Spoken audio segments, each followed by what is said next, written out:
Chapter 4195. Surface fever, as the name suggested, was measured based on the surface of the body. The temperature of the forehead or armpit was definitely above normal, but the temperature of the tongue was within the normal range. Therefore, a fever on the surface of the body was definitely an abnormal phenomenon. This temperature was not normal at all. In other words, there was absolutely no problem with her physiological temperature. Surface fever was mainly due to a lack of blood and qi. Insufficient blood and qi caused the metabolism of the blood to slow down. The low temperature caused the blood vessels to contract and the blood flow to weaken. At the same time, it could also be due to the poor blood circulation in the brain. It could also be due to excessive fatigue or excessive toxins in the body. In other words, poor sleep quality was the main reason. Poor sleep quality? Hua Jin said, I lied to her that I lost the crystal ball. I could see that she was very depressed. She usually hugs the crystal ball to sleep, so I suspect that there is definitely something wrong with the crystal ball. Because he suspected that there was something wrong with the crystal ball, Hua Jin wanted to give the crystal ball to Alice to study.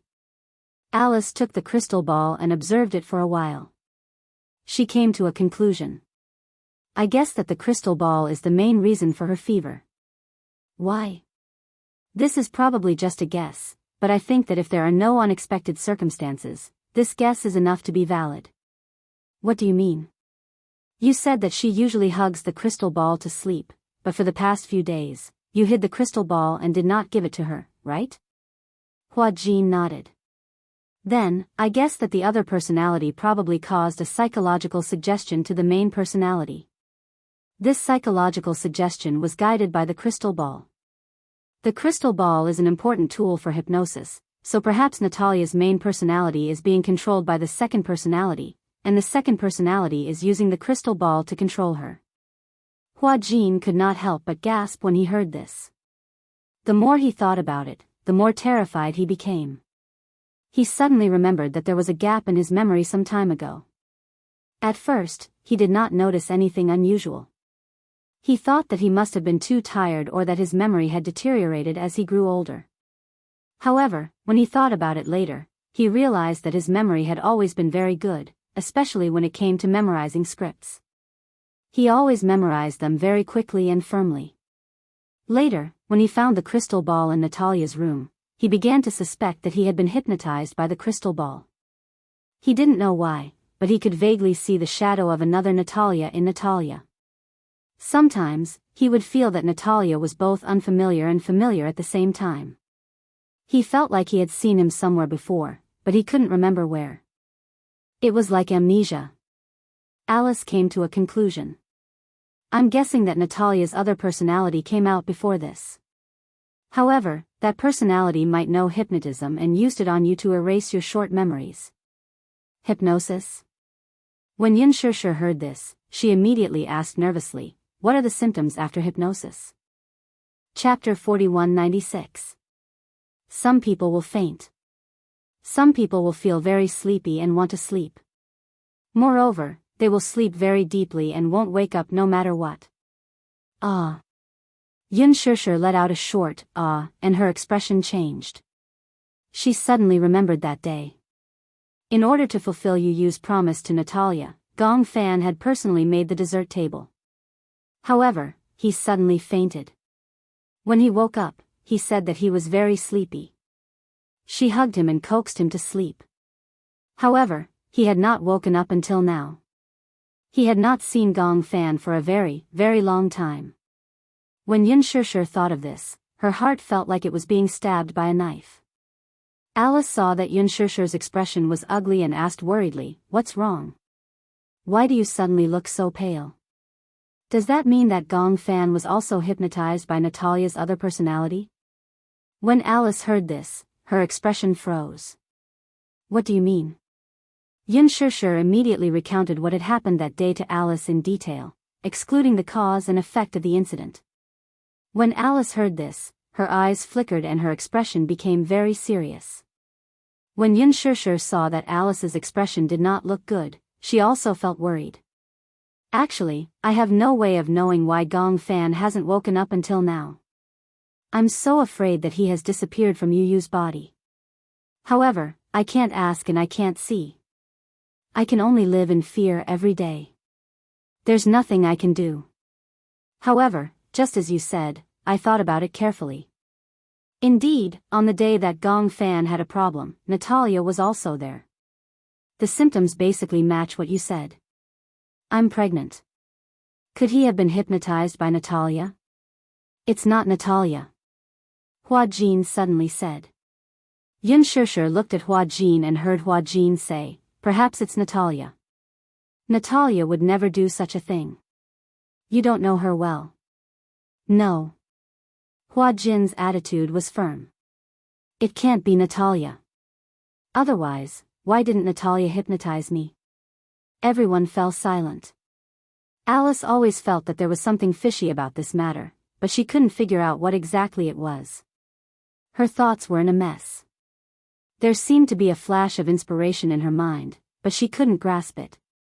Gong Fan has never woken up since then? Alice asked again. Yun Shishir nodded solemnly, her voice trembling.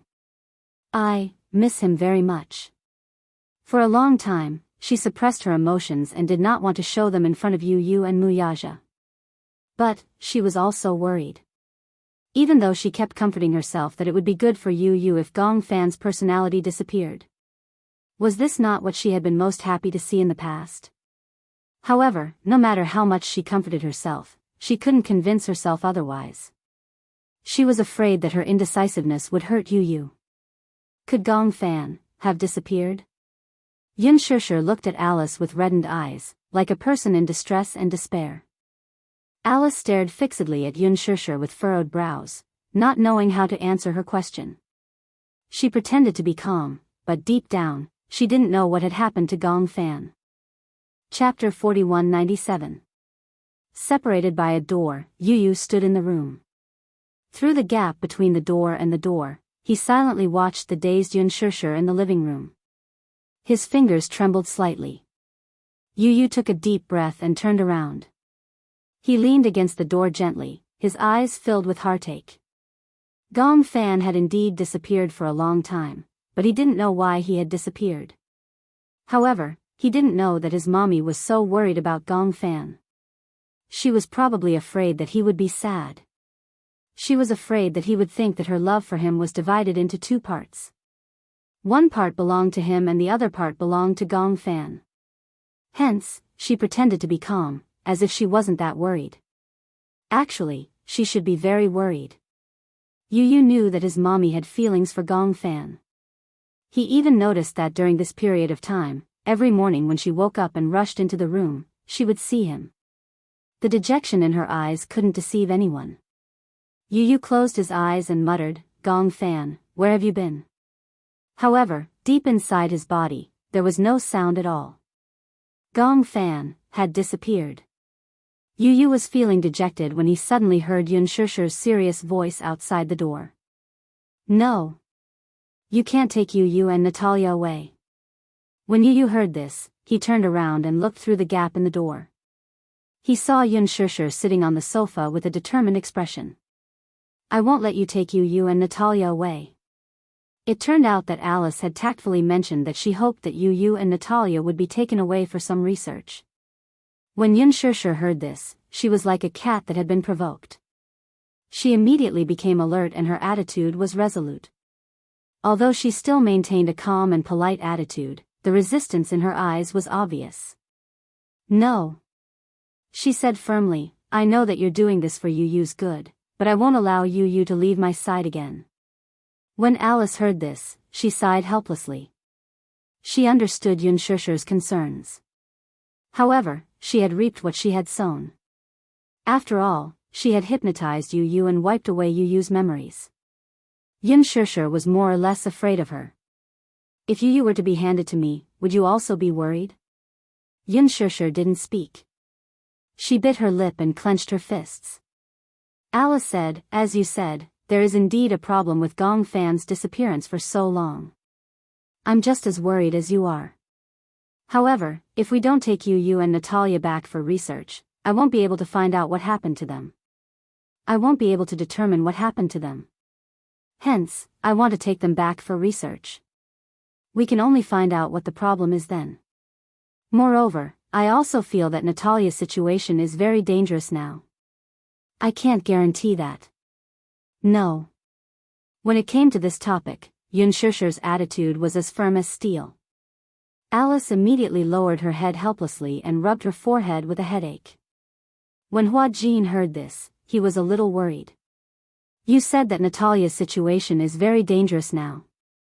What kind of danger is it? You haven't seen her second personality until now? Yes, Huajin replied honestly. Chapter 4198. However, Xianxia said that she suspected that Gong Fan had been hypnotized by Natalia's second personality. Yes. Then, this proves that, Alice said slowly, this is a personality who knows how to disguise herself. In other words, she might have appeared before, but you didn't realize that she had successfully deceived you and hypnotized you while pretending to be Natalia's personality. Everyone fell silent. These words were a little scary when they thought about it carefully. If it was really as Alice said, if that personality was good at disguising herself, then it would be too scary. Huajin didn't know why, but he was a little lost. It would have been better if Alice hadn't said that. Now that she said that, he suddenly remembered that indeed, sometimes, when Natalia appeared in front of him, she gave him a very strange feeling. Now that he thought about it carefully, that personality might be Natalia, but she had disguised herself as Natalia. Perhaps he just didn't realize it. Thinking of this, Huajin couldn't help but feel a little uneasy. He suddenly raised his head and asked seriously, "Do you think that there is such a possibility?" Alice listened carefully. Perhaps, Natalia's second personality has already appeared. Perhaps, I've seen it before. However, she used this crystal ball to hypnotize me and Gong Fan at the same time. We've all forgotten that memory, so we don't know anything about it, and we don't know that she once existed. Then, is it possible that she used this crystal ball to indirectly hypnotize Natalia and control her so that she could freely change her personality? When Alice heard this, she didn't show too much surprise on her face. In other words, Huajin continued his analysis with Alice. Now that I've put away this crystal ball, Natalia has a feeling of anxiety. I've looked up information about hypnosis. If a person is hypnotized for a long time and the hypnosis is interrupted, the person's mind will become extremely anxious and reject the hypnosis.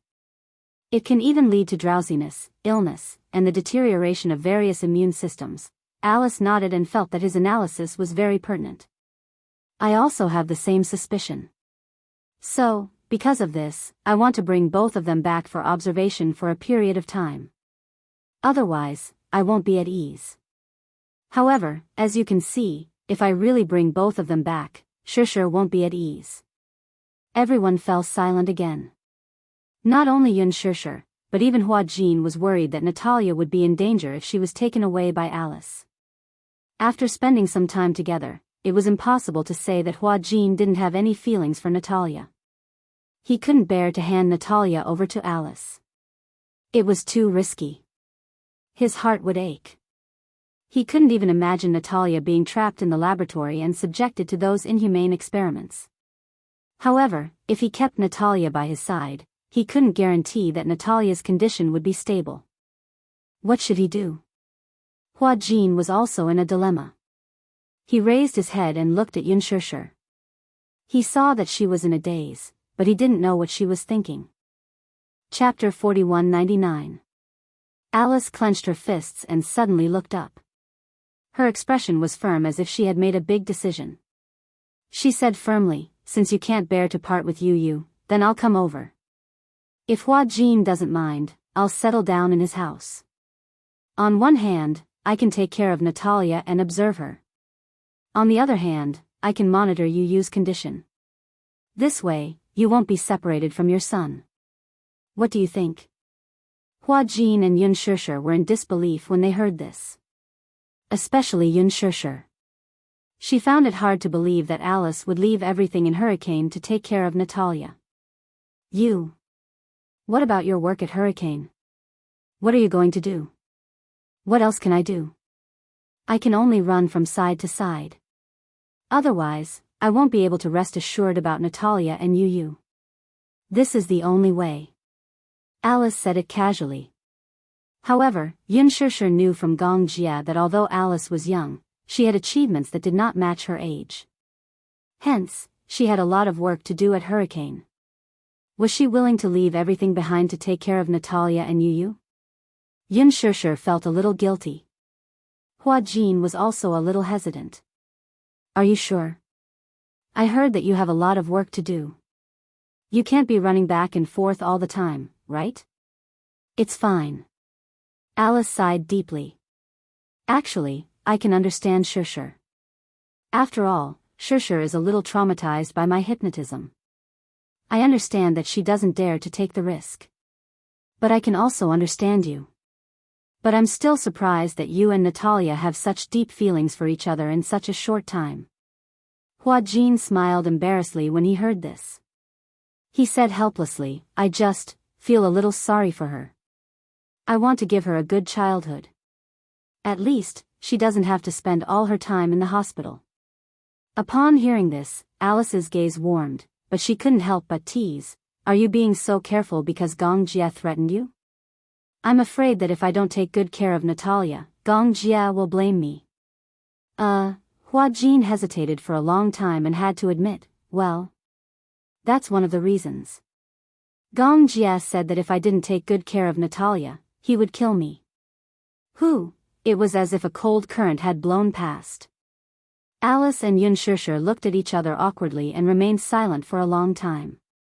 They had almost been touched by the father-daughter relationship between Hua Jin and Natalia, but now, in the end, Gong Jia's threats were more effective. It was obvious that to Hua Jin, Gong Jia was a demon king. Even though he was afraid of Gong Jia, he still treated Gong Jia's words as an imperial edict. Alice resisted the urge to laugh and asked curiously, You are that afraid of him? You can't say that I'm afraid. Hua Jin said carefully. Then what is it? Yun Shishir and Alice asked almost at the same time. Hua Jin answered meticulously, I think it's respect.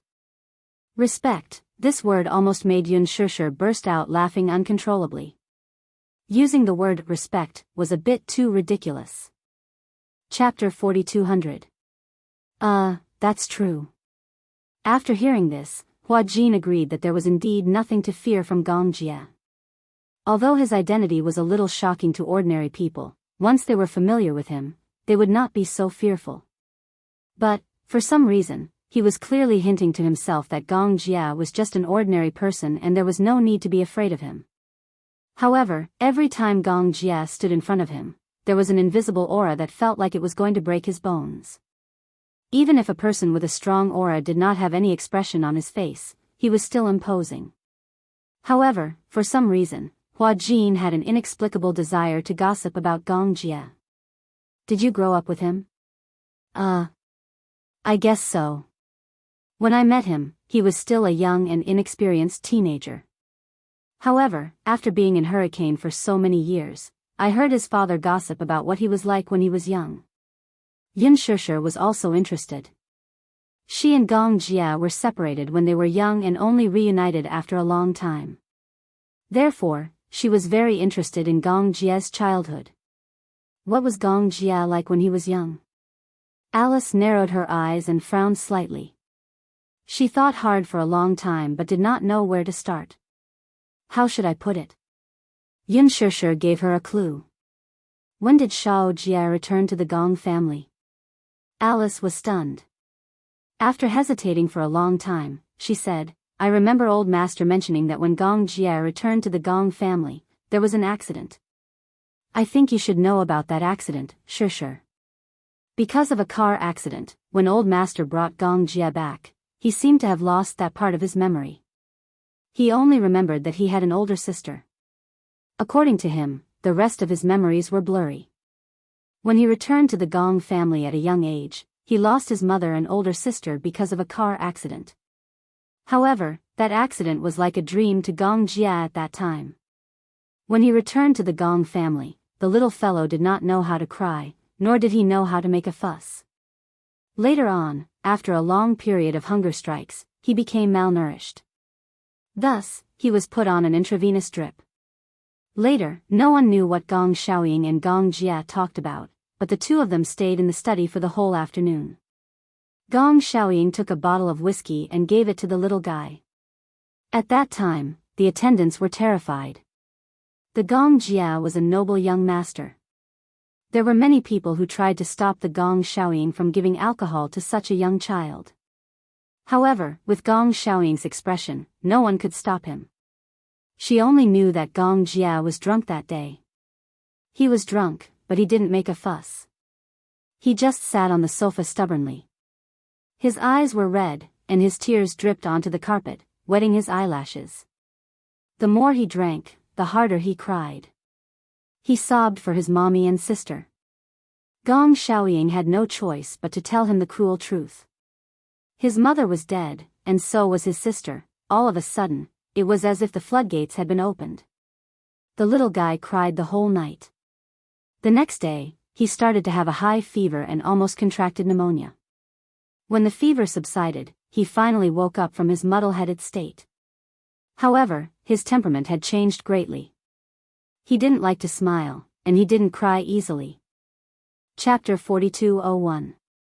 Yun Shishir recalled, when Shao Jia was young, he wasn't that domineering. In fact, he loved to smile. I loved to see him smile. It was so contagious. No matter how sad he was, his smile would sweep away the gloominess in his heart. From then on, he rarely smiled.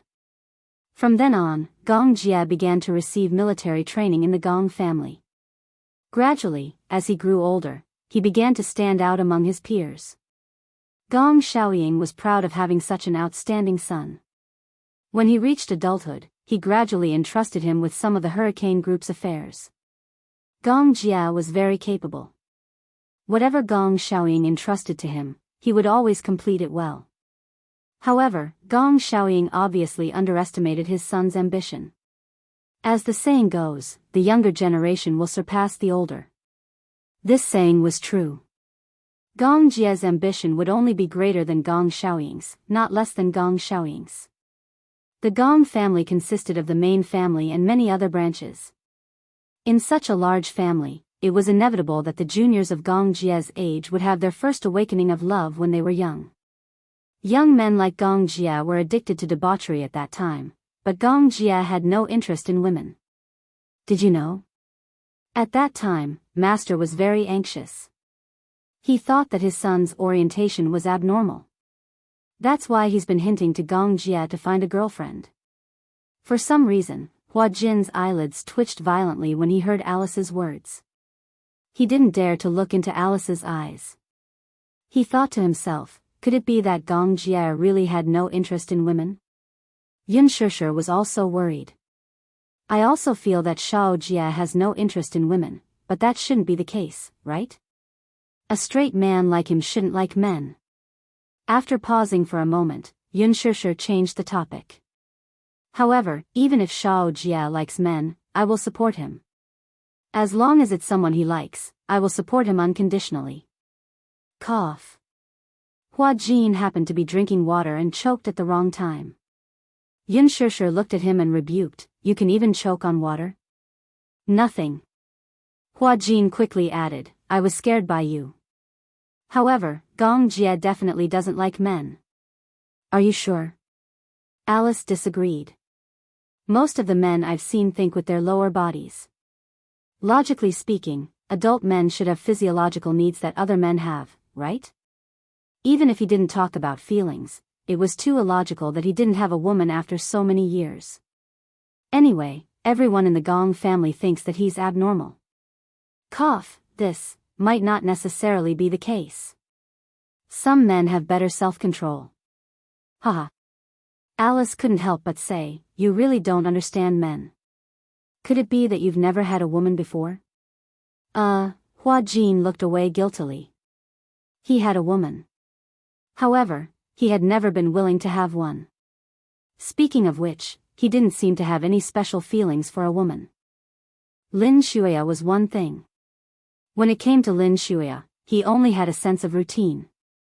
When he was on the same set as Xianxia, he had interacted with her a lot. He had thought that Xianxia's ignorant feelings were probably just love. In fact, it was just a kind of dependence that longed for a family member. Chapter 4202. He treated Xianxia as his own sister and did not have any messy feelings for her. Therefore, he did not really understand why those men had a special obsession with women. He felt that he could probably lead a good life alone. Xianxia also agreed with Alice's words. Hua Jin, you think that you don't understand men. Most men, if they don't have feelings for women, they can also sleep on the same bed. They are different from women. Is this what you call a biological need? You can understand it that way. Xianxia continued, humans have 7 emotions and 6 desires. They are not gods or saints, so how can they be pure? Hua Jin's face turned even redder. Xianxia did not notice, but Alice did. She felt that it was a little strange. She did not know why Hua Jin's face was so red. She did not think too much about it. Anyway, Gong Jia was obsessed with work for a long time. At that time, he went to a war-torn area like Africa without hesitation. He was young and frivolous, and he did not hesitate to go to a place where no one should go. He always laughed at me for being a workaholic, but when it comes to work, he is far more strict and serious than I am. Moreover, he is very domineering and stubborn. Once he has decided on something, he will not allow anyone to overturn it, not even master. I don't think Shao Jia is very domineering. Xianxia was a little puzzled. No matter what, he will listen to me no matter what I say. That's because to Gong Jia, you are definitely the most special one. When he has a girlfriend in the future, I might not be the most special one. When Alice heard this, she suddenly smiled, and her eyes revealed a look of envy.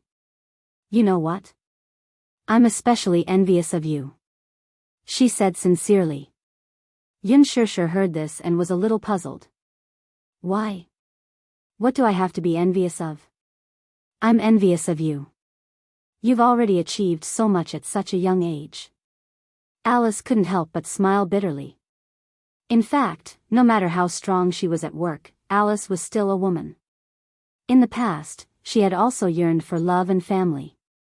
She envied Xianxia because whether it was Mu Yaja, her 2 sons, her friends, or even an arrogant man like Gong Jia, they all doted on her like a princess. She lived her life as a strong woman. Xianxia, on the other hand, lived like a princess. No matter which woman you asked, who wouldn't yearn for it? If he said that he didn't yearn for it, it was only because he couldn't get it. Everyone was different. Xianxia may not have a strong personality, nor was she the type of strong woman who could take charge of everything on her own. But, because of this, everyone was willing to dote on her like a princess. She had a special quality about her that even she couldn't help but want to treat her well when she met her. It was probably because there was a kind of nobility in her bones. It was just that this noble temperament was very gentle. No matter who it was, she could get along well with them. She had no sharp edges and was as gentle as water. Even Chu Ho, who was born with a weak brain, liked Xianxia. Alice yearned for a family, but the key word, family, was too distant for her. Chapter 4203.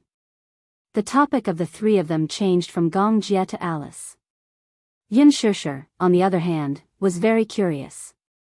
Half jokingly and half seriously, she asked if Alice had a boyfriend. Alice made it clear that she didn't want to get married. You don't want to get married? Xianxia didn't look surprised when she heard that.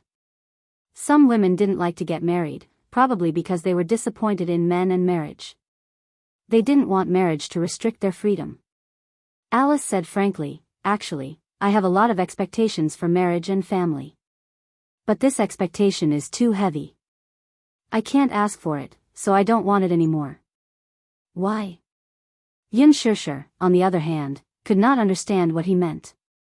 Logically speaking, those who didn't want to get married were usually those who had been hurt emotionally. Otherwise, they didn't have any hopes or expectations for marriage. However, as Alice said, since she had expectations for marriage, why did she insist on not getting married? Alice could also see Yunshishi's doubts. She took a deep breath and said calmly, I can't have children, and I'm destined to not be able to have children. In the past, I've thought about getting married and having a family. But because of my body's condition, it seems that it can't be realized. Since it can't be realized, I don't want to have any more fantasies. How can that be?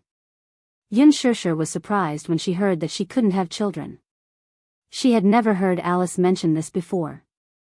Now that she mentioned it, she was surprised. Hence, she felt a little strange. What happened? Alice didn't hide it from her. She said, I remember that it was a few years ago.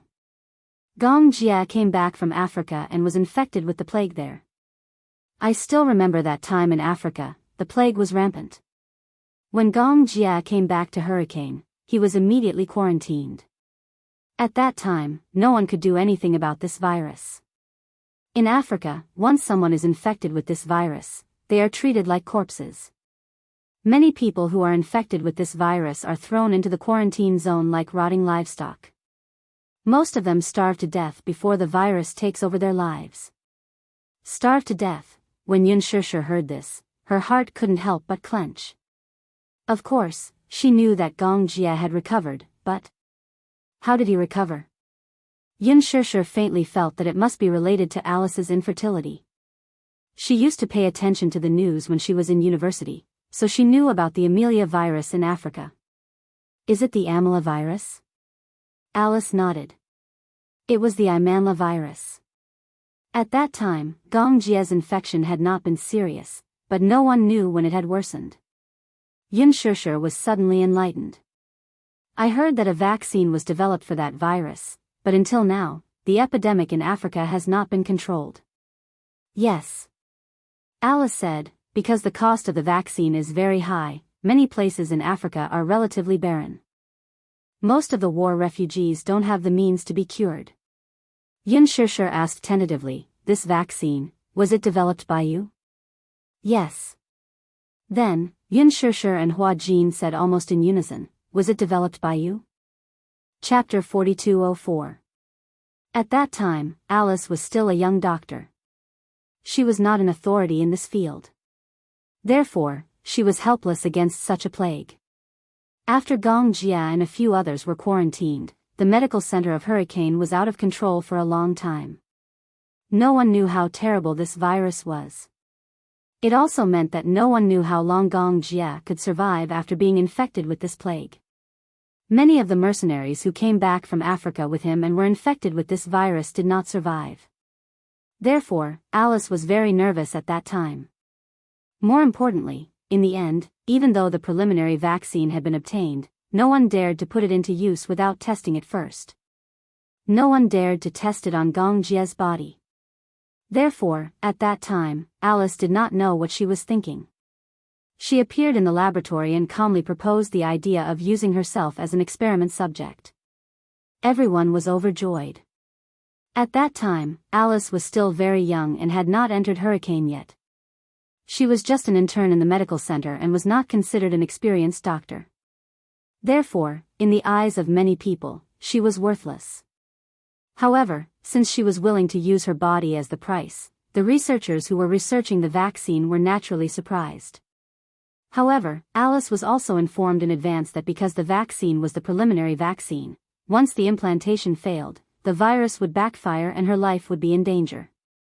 Alice understood, but she was not afraid. She did not hesitate to use herself as an experiment subject. However, as expected, the experiment failed and the virus backfired. She was infected with the virus and was finally out of danger after a few days and nights of emergency treatment. However, because she accepted the human experiment without permission, she was expelled from the hospital. It was also because of the virus that she could not have children for the rest of her life. Because of the infection of the virus, most of the chromosomes in her body were destroyed.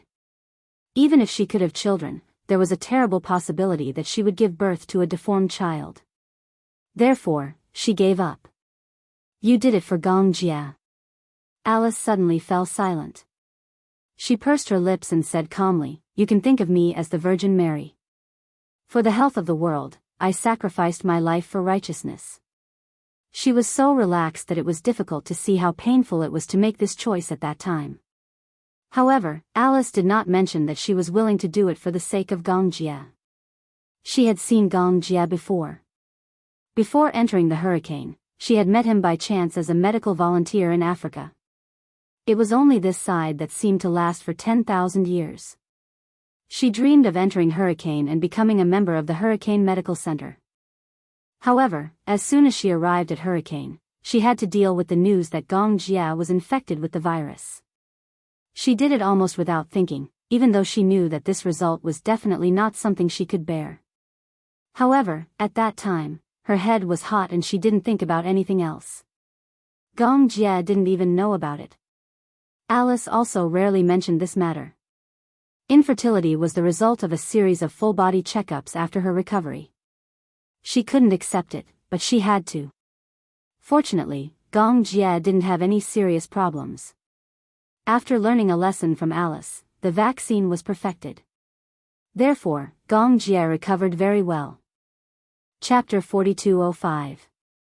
This was enough to make Alice feel gratified. At least, Gongjie was doing well. She liked Gongjie. Although it wasn't love, this kind of liking was enough for her to give her all.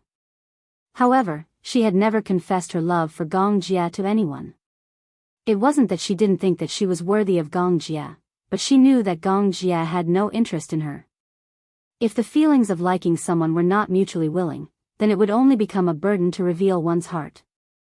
Hence, Alice had never mentioned this matter to Gongjie so that he wouldn't feel burdened.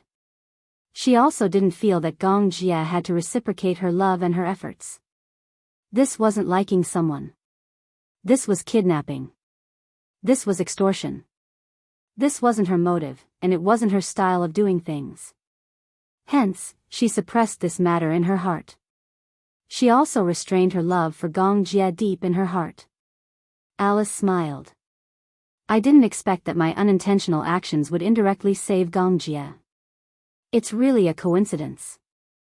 She pretended to be relaxed, but Yun Shishir's expression turned serious when she saw it. Although Alice didn't show any signs of regret, she still probed carefully. Actually, you did all this for Shao Jia, didn't you? Alice was stunned and didn't say anything. She avoided Yun Shishir's gaze and said casually, no, I only did what I had to do. Because of me, the vaccine was developed and the illness was under control. As for Gongjie, that can only be said to be a coincidence. Since she had already said so, Yun Shishir didn't expose her. However, she could see that Alice was restraining her love for Gongjie. She was almost certain that Alice had ended up infertile because of Gongjie. However, she could understand Alice's feelings even if she didn't say it out loud. Because, if it was a love that was destined to fail, once spoken, it would become a burden. Alice didn't want to put any burden on Gongjie. Thus, she looked calm and collected, carefully protecting her last bit of dignity. She didn't want her liking to become a kind of demanding and pitiful. Actually, it's not a big deal to be infertile. Alice pursed her lips and said seriously, if there is a chance in the future, I can meet someone I like who also likes me. If he doesn't mind, we can adopt a child and treat her as our own. At least, I can fulfill my dream of being a mother. Even if she is not my biological child, I will still treat her as my own. She already had a plan. However, that was a matter for the future. Alice stood up and said to Yun Shishir, I'm going to check on Natalia. In this way, it could be considered as a covert way of avoiding the topic. It was obvious that she wasn't willing to talk much about this matter.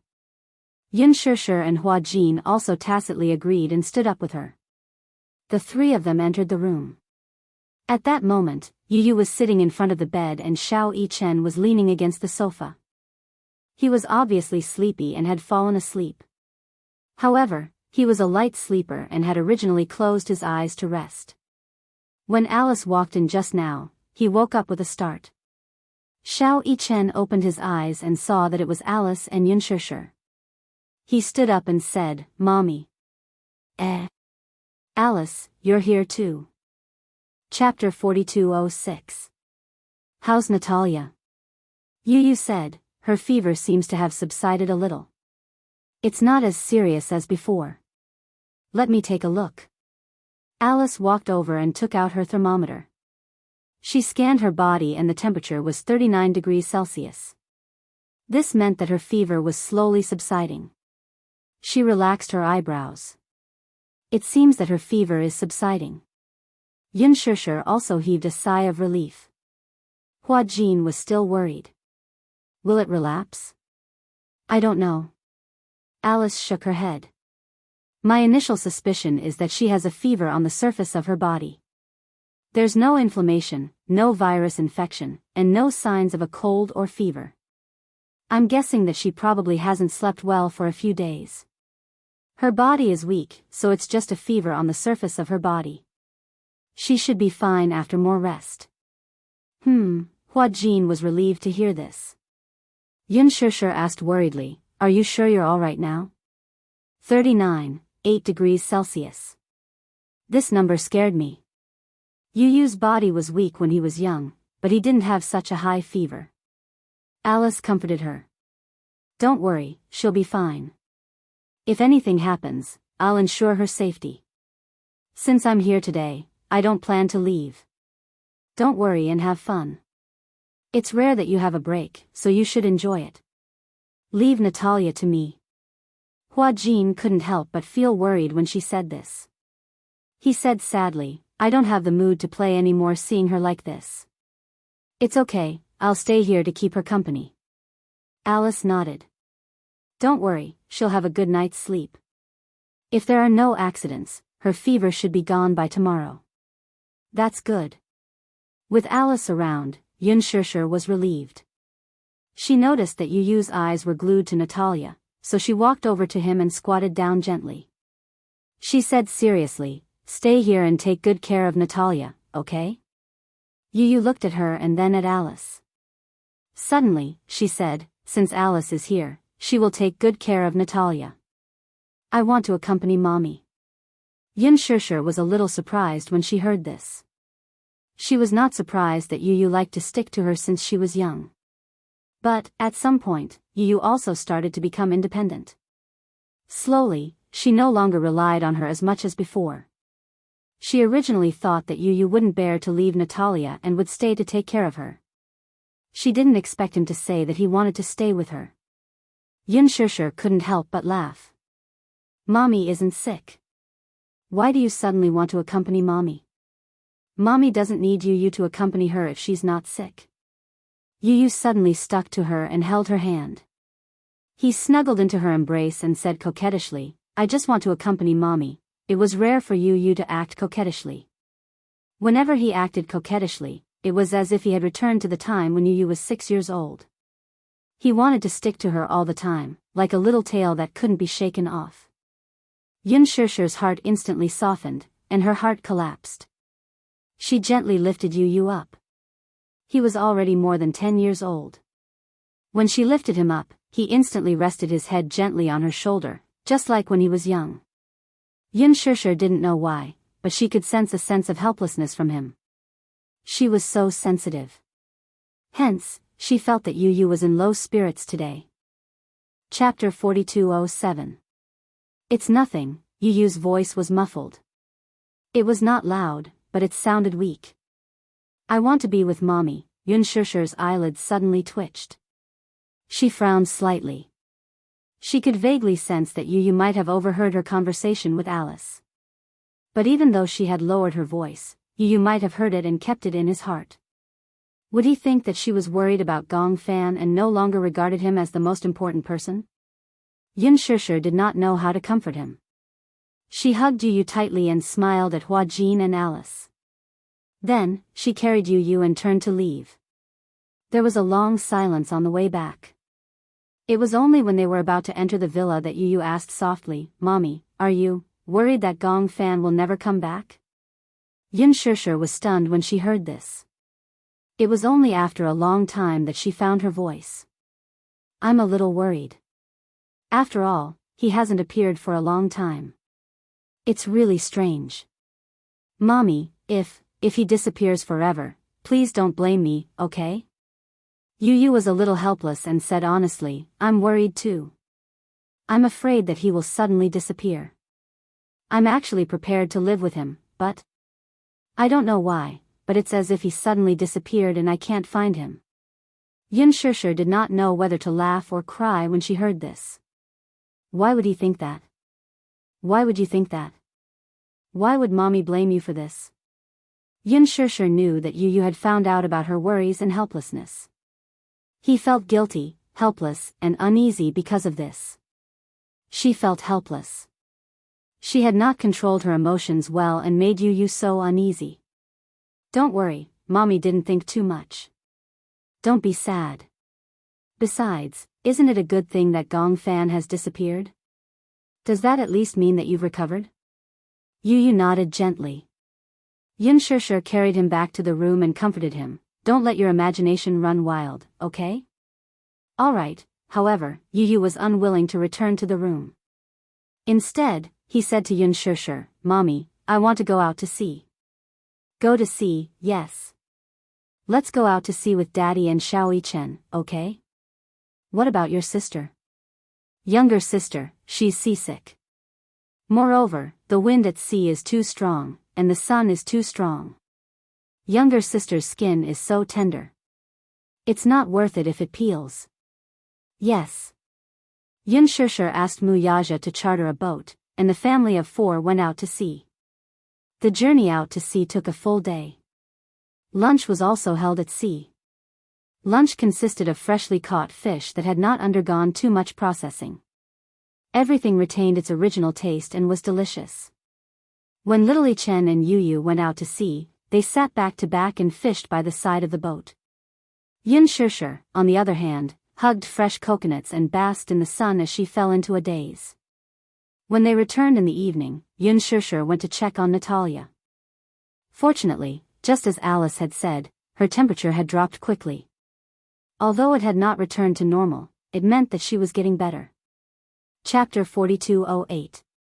After the holiday in Saipan ended, Alice went back to Hurricane to complete the procedures. For a long time, she had to travel back and forth between Hurricane and the country to monitor Natalia's condition. Alice settled down in the villa that Gong Jia had bought for Huajin and Natalia. However, after a few days of monitoring, Alice discovered something that could not be underestimated. That was, ever since she lost the crystal ball, Natalia suddenly became very anxious. At night, it was always very difficult for her to fall asleep. Even after she fell asleep, through the sleep quality test, she would always have nightmares. The continuous nightmares always caused her to be in a half-awake state, and the quality of her sleep would be greatly affected. Therefore, it indirectly caused her to be anxious. This meant that the crystal ball had a mysterious effect on Natalia's body. Alice hesitated for a long time and finally decided to return the crystal ball to Natalia. Before returning the crystal ball to Natalia, she deliberately installed a hidden surveillance camera in the room. The video was directly transferred to Alice's phone through the phone, so that her situation could be monitored 24 hours a day. At first, Huajin objected to the idea. He did not think that Alice could use the surveillance cameras to monitor Natalia even if she was in such a state. Even a person with dual personality had the right to privacy. However, Alice did not agree. She felt that the most important thing now was to find the connection between the crystal ball and Natalia. Huajin was convinced and did not interfere too much. So, Huajin found an opportunity and returned the crystal ball to Natalia under the excuse that he found it at the airport. Natalia hugged the crystal ball and couldn't bear to put it down. Even her mental state had improved a lot. Huajin saw that she hugged the crystal ball as if she had found her life again. He could not help but be curious, so he secretly asked her why the crystal ball was so important. Alice said, "At night, there will be a fairy in the crystal ball who will sing me to sleep." How is that possible? Huajin kept staring at the crystal ball, but he could not figure out anything. He was puzzled. Where is the fairy? Why can't I see her? Only I can see her. No one else can see her at all. This is a secret between me and her. A secret that only the two of us know. As she spoke, she hugged the crystal ball to her chest, not letting Hua Jin see it anymore. On the day that Hua Jin returned the crystal ball to Natalia, Alice turned on the surveillance camera. However, it was this surveillance camera that made Alice discover a very serious problem.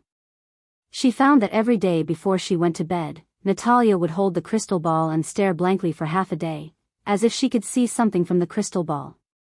But then, there was an obvious change in her condition.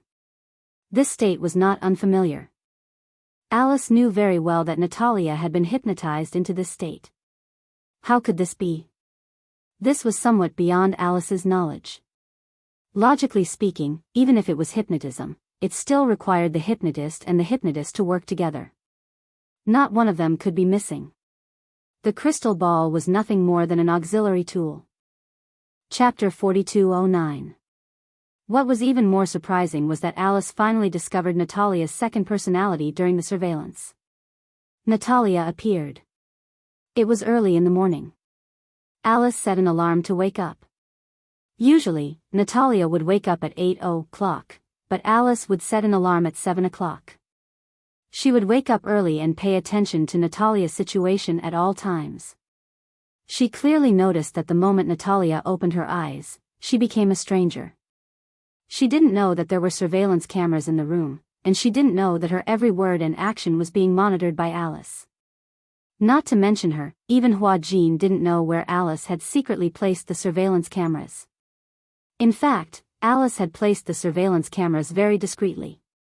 There were a total of 10 corners in the entire bedroom, and they were secretly placed with surveillance cameras. One of them was at the head of the bed, directly facing Natalia's face. When she woke up, she didn't have Natalia's usual eyes, but a pair of cold eyes that Alice had never seen before. Cold, dark, and without a trace of the mortal world. This must be the second personality that Professor Romenka had induced, Natalia. She first sat up from the bed, but she didn't put on her clothes immediately. Instead, she sat on the side of the bed for a while. Then, she walked to the desk and sat down. Then, she stared at the calendar for a long time. She seemed to be observing the date and something else. Alice looked at it seriously. She realized that other than the change in Natalia's eyes, there were more strange behaviors.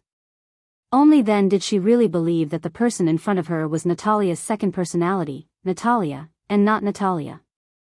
This at least proved that Professor Romenka's creation theory was absolutely successful. Even if a person had a normal personality, they could still create a dual personality through acquired means. This result almost overturned the understanding of all researchers. Alice got up. At the same time, Hua Jin had also gotten up and was preparing breakfast. Natalia's breakfast had always been prepared by Hua Jin. Seeing that Alice had woken up, he was a little surprised and asked curiously, "Why are you up so early?" Although Alice got up early, she didn't have the habit of eating breakfast, so she didn't go downstairs every morning. Alice said to Hua Jin, "There's a problem." "What happened?" "I have a feeling that Natalia might have switched to a second personality today." "Just pretend you don't know." Hua Jin was slightly surprised, but before he could ask anything, Natalia had already come downstairs. Alice still had doubts about whether the woman was Natalia or not, so she still had her reservations. She assumed that the woman was Natalia for the time being, but she was still suspicious. When Natalia came downstairs, Alice observed her closely. From the angle of the surveillance camera, Natalia was cold and indifferent. She didn't even look like a normal child. But once she came downstairs, she showed Natalia's usual innocent expression. "Morning." She walked to the dining table and sat down obediently with an innocent expression on her face. "Are you still having ham and bread today?" Chapter 42:10. "I don't want to drink milk anymore. I'm tired of drinking milk every day." She said so. Alice instructed Hua Jin to prepare yogurt without batting an eyelid. She asked, "Is yogurt okay?" "Yeah, that's fine too." Natalia nodded. From her expression, it seemed that she was no different from her usual self. However, Alice felt a chill run down her spine. The Natalia in front of her didn't seem to be any different from her usual self. However, Natalia's cold gaze when she got out of bed still left a deep impression on her. Could it be that all this was her disguise? Alice couldn't help but suspect. Was Natalia a good actress? Hypothetically speaking, this was the case. Natalia was familiar with Natalia's personality in everyone's eyes. Hence, she would deliberately imitate Natalia's every word and action. She even knew what Natalia liked. Yogurt, ham, comic books, swings. However, when Hua Jin placed the yogurt in front of her, Natalia was obviously a little hesitant. However, after a short while, she picked up the cup and took a sip. She knew Natalia's likes and dislikes. Hence, she played the role of Natalia without batting an eyelid. Alice acted as if nothing had happened. She didn't want to make her suspicious. A day passed and nothing seemed out of the ordinary. Natalia was obviously not close to her. After breakfast, she returned to her room. Through the surveillance camera on her phone, Natalia was sitting at her desk, obediently flipping through her comic book. She seemed to be enjoying it. She didn't seem to have changed much from before. Could it be that scene in the morning was her imagination? Alice wondered. Soon, the day passed. Natalia went to bed early as usual. However, she keenly noticed that she did not hug the crystal ball before going to bed that day. Instead, she marked a circle on the calendar and went to bed early. Alice sneaked into her room while she was asleep. At that moment, the room was unusually quiet. Only the sound of Natalia's breathing could be heard. It was obvious that she had fallen asleep. After making sure that she was asleep, Alice flipped through the calendar. She was shocked to find that there were circles on the calendar. Not every day had one. On average, there were only 2 circles a week. At most, there were 3 circles. This phenomenon had existed tacitly for 2 months. Could she understand that this was a mark left by Natalia on the calendar? If Natalia was the one who woke up, she would leave a circle on the calendar as a mark. If that was the case, Natalia would appear about 9 times a month. These 9 times, however, Hua Jin did not notice it at all. Did this mean that Natasha's research was so godlike that even the people around her did not notice this detail? Alice couldn't help but feel terrified. So why did Natalia copy Natalia's every word and action? What was her purpose in doing this? Was to disguise herself? Could it be that this was a way to protect himself?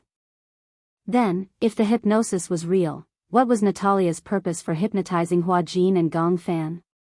More importantly, a child, even if it was a created second personality, what methods did she have to know hypnosis? Chapter 42:11. Before this, Alice had the habit of communicating with Hua Jin every day. Usually, it was over the phone to find out about Natalia's situation and changes. However, Hua Jin said that there was nothing out of the ordinary. That meant that there was a big problem. There were too many things that needed to be uncovered. Alice suddenly realized that Natalia might be hiding many secrets that no one knew about. The next day, when Natalia woke up, Alice discovered through the surveillance that it was the other personality, Natalia, who had woken up, and not Natalia. As soon as she walked downstairs, she skipped over to Hua Jin and asked with a smile, "Can I go and play with Yu today?" Yu? Hua Jin was stunned. Now that Alice was not by his side, he did not know how to reply. He had no way of monitoring Natalia. Usually, the phone that was connected to the surveillance camera was kept by Alice. Hence, he had no way of knowing which personality the girl in front of him was. Can't I? Natalia said with some regret. Can't I go and play with him? I'm so bored here alone. Hua Jin smiled and said, I can play with you. But, you're not fun. Natalia sat at the dining table and held her head dejectedly. She pouted and said, also, with this auntie around, I feel very uncomfortable. Hua Jin knew that she was not close to Alice. It was not strange that she did not like Alice. Hence, he coaxed her, I'll take you to play with brother Yu tomorrow, okay? Don't. Natalia started to whine. I just want to play with him today, okay? Is something wrong with him? That's not it. After hesitating for a long time, Huajin finally nodded gently. Okay. Then, I'll take you there after breakfast. Okay. Natalia clapped her little hands happily, looking very happy. Then you must eat your breakfast obediently before I take you there. All right. Natalia had just finished her breakfast when Alice came downstairs. For some reason, the smile on Natalia's face faded when she saw her. Coincidentally, she had also finished her breakfast. She immediately said to Huajin, I'm full. I'm going upstairs to change. With that, she headed upstairs. Alice looked back at her and asked curiously, change clothes? Where is she going? Huajin said, she wants to play with Yu. Upon hearing this, Alice's face sank slightly. She quickly walked to his side and lowered her voice as she asked, You agree? Yes. Huajin sensed that something was wrong with her expression and immediately became nervous. What's wrong? Can't I? It's not that I can't. It's just that her condition is not stable now. I don't want her to interact with Yu. Why? Huajin found it strange. I don't think there's anything wrong with her. Just because you can't see it doesn't mean it doesn't exist. Alice looked at him reproachfully. Are you going to take her out now? Huajin nodded hesitantly. Yes, Alice sighed deeply and frowned. How could she let Natalia and Yu be alone together? Naturally, she was afraid that something would go wrong. Huajin studied her expression and asked tentatively, then, should we reject her? Chapter 42:12. Forget it. Alice waved her hand. You've already promised her. If you don't go now, she'll definitely be suspicious. Forget it, I'll go with you and be more careful. Who knows, maybe I'll be able to observe something. Huajin listened and nodded. However, when the three of them were about to leave, Natalia saw that Alice was going with them and pouted unhappily. Why does she want to go with us? She muttered to Huajin. Obviously, she felt uncomfortable with Alice going with them. Huajin squatted down and asked her curiously, Do you not like Aunt Alice? Natalia turned around to glance at Alice and nodded sadly. I don't know why, but I feel like she's spying on me. Even Huajin couldn't help but be stunned by her sensitive answer for a long time. Huajin lifted his head to look at Alice, but Natalia suddenly said unwillingly, If she's going, then I won't go. I'm not a criminal. Why should she spy on me? As she said this, she turned her head to the side and said unhappily, I know I'm sick, seriously sick, but that's not a reason for her to spy on me. She was young, but her logic was not inferior to that of an adult. Huajin pursed his lips and looked at Alice helplessly.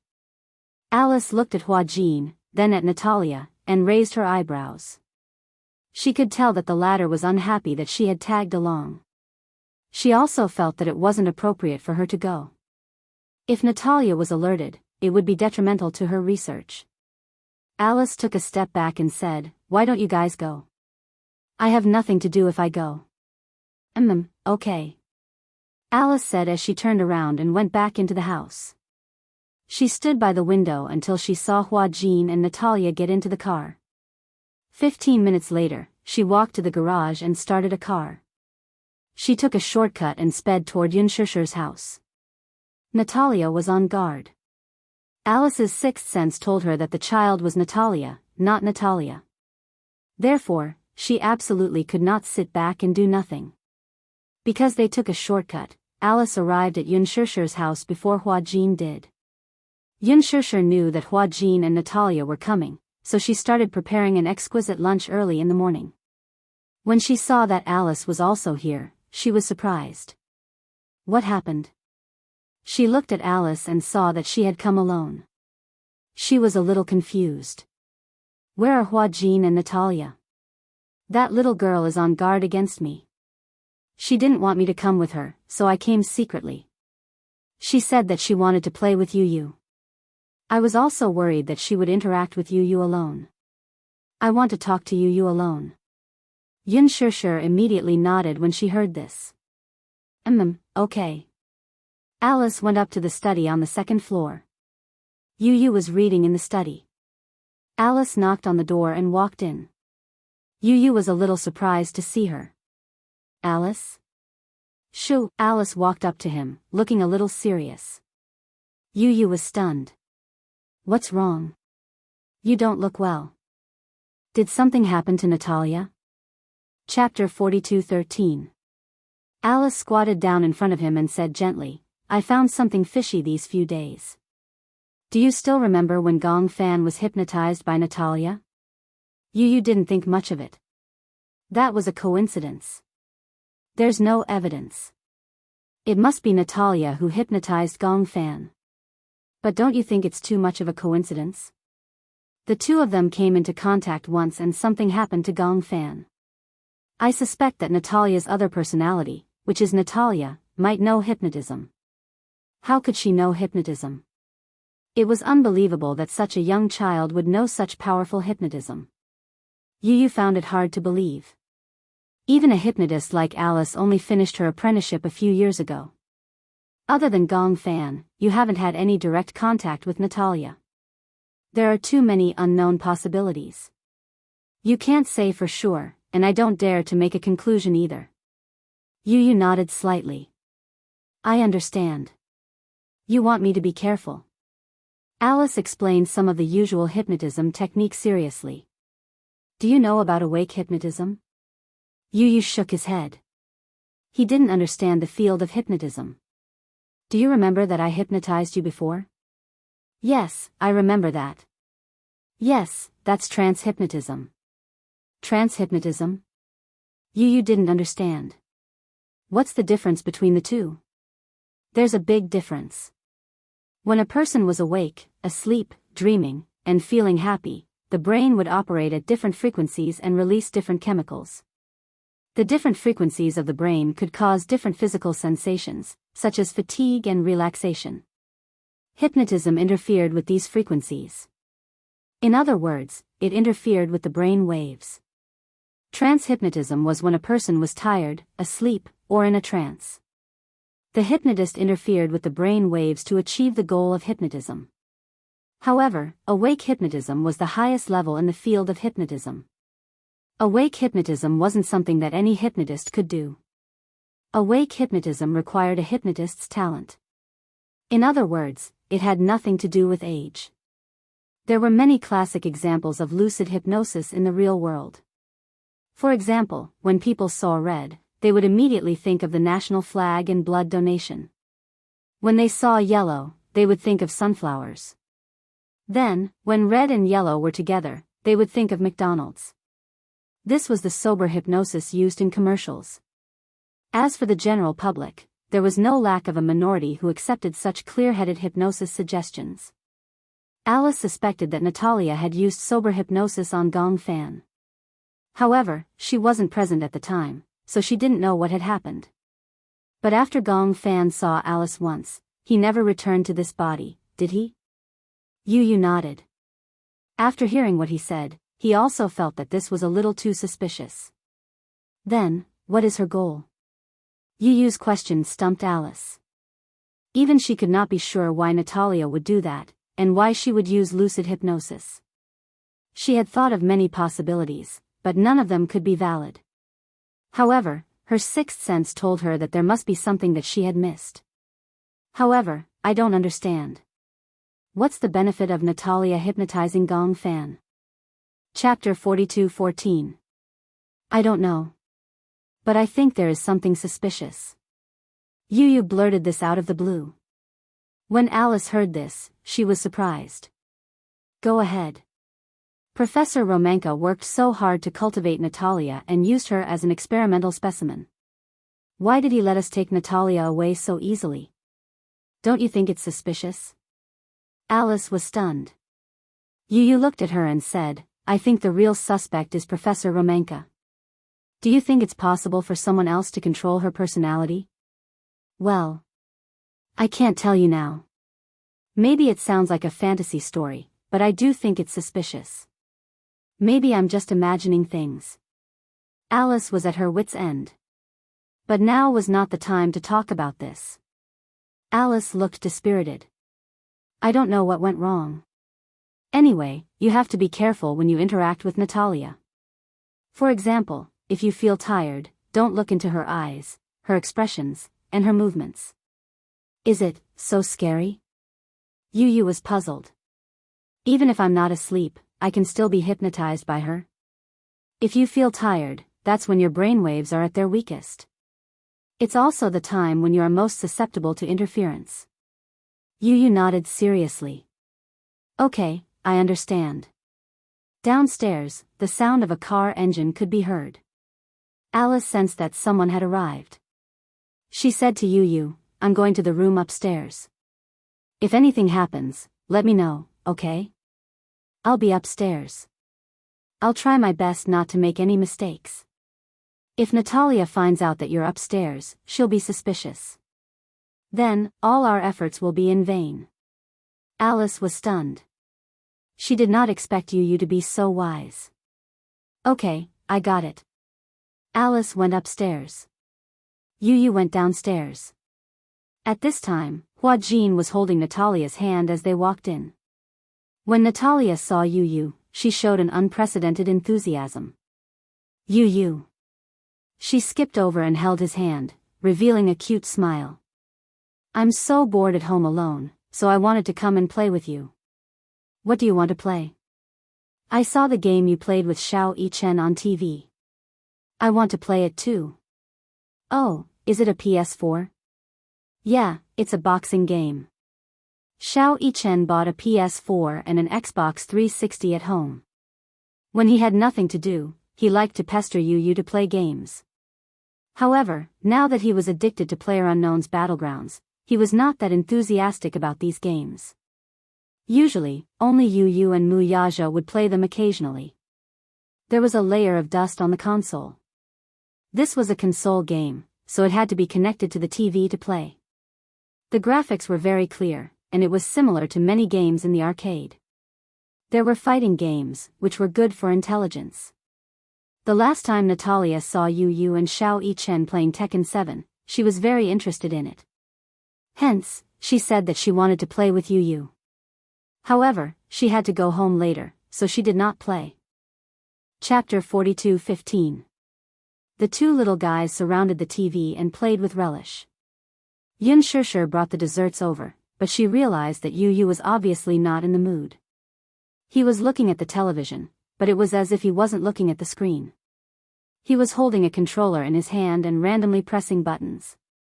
Even so, he was randomly pressing buttons in the air. Natalia's face was red from playing with all her might, but she was still no match for Yu. Oh. Why do I keep losing to you? Natalia was huffing and puffing her cheeks. It was obvious that she was playing with fire. Yu finally came back to his senses and said apologetically, Oh, I'm sorry. I was thinking about something just now and wasn't playing seriously. Natalia's face was full of question marks. Yu said straightforwardly, maybe if I play seriously, I won't be able to beat you. He thought that he was trying to coax her. However, in Natalia's eyes, it was a provocation. She pouted and said, What do you mean by that? If you're not playing seriously, then wouldn't I be killed by your finger if you play seriously? That's not necessarily the case. Yu said seriously, in this game, Xiao Yichen is still better. I've never been his match. Why won't you go easy on me? Natalia was obviously unhappy that she had lost. She threw the controller aside and hugged her knees, looking aggrieved. Yu pursed his lips. It was obvious that he was still thinking about something. Natalia suddenly stood up and ran upstairs. She was obviously a little angry. Hua Jin saw this. If it was in the past, he would have laughed. She must be angry, so he planned to coax her. She was obviously waiting for Yu to coax her. However, Yu was unmoved. He knew what Natalia's motive was. He could even imagine that she was waiting for him to coax her. Alice had previously warned him not to be alone with Natalia. He shouldn't create this opportunity, and he shouldn't let it happen. Yu suspected that Natalia wanted to play the game with him so that she would lose on purpose and run to the room to wait for him to find her. This way, the two of them would have a chance to be alone. He believed Alice's warning. Hence, when Natalia ran upstairs, he didn't do anything. He switched to the game disc and started playing casually. Time passed by slowly. Upstairs, Natalia couldn't take it anymore. She initially thought that Yu would not bear to see her go upstairs in a fit of pique, so he would follow her upstairs and coax her. However, after waiting for so long, she still didn't see anyone. She felt strange.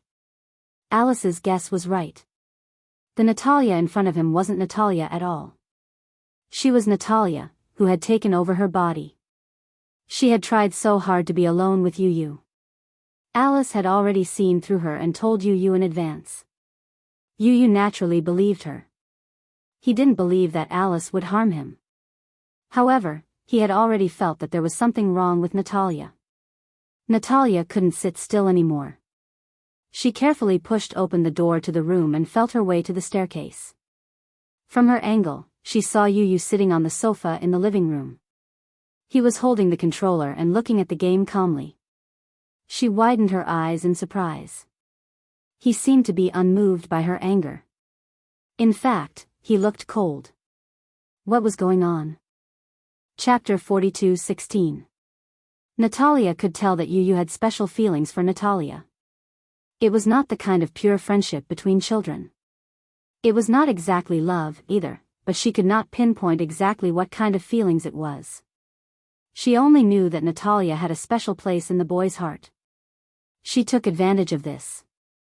Natalia secretly bit her finger. She was close to the time limit that Professor Romanka had set for her. She had to complete this task as soon as possible. Otherwise, she did not know how to explain it to Professor Romanka. Xianxia walked from the kitchen to the living room. Out of the corner of her eye, she caught a glimpse of Natalia hiding in the corner of the stairs. She pretended not to see her and walked to Yu's side. She handed him a glass of fresh apple juice. Your favorite apple juice. Yu loved to eat apples. In addition, Alice had given Xianxia a nutritional formula that required Yu to eat 3 apples a day to replenish his nutrients. Strengthening his physique was Yu's top priority now. However, just thinking about eating 3 big apples made his cheeks hurt. In the beginning, Yu could not insist on this at all. It was already hard enough to chew on 1 apple, let alone 3. He couldn't do it at all. Thus, Xianxia thought of squeezing 3 apples into juice. It was sweet and sour, and Yu liked it too. This way, it would be the best of both worlds. When Xianxia handed him the apple juice, she lowered her voice and said, "She is at the stairs, secretly watching you." Yu heard this and took the apple juice without batting an eyelid. He also secretly looked in the direction of the stairs. Natalia did not notice that Yu was secretly sizing her up. Yu suddenly hooked his finger at Xianxia. She is Natalia. How did you know? Alice told me. Yu continued, Alice did not allow me to be alone with Natalia. She was worried that Natalia knew how to hypnotize people. Hypnotize people. Xianxia heard this and her heart trembled. She recalled that time when Yu was hypnotized and his personality was sealed. She even thought that Yu's personality would never come back.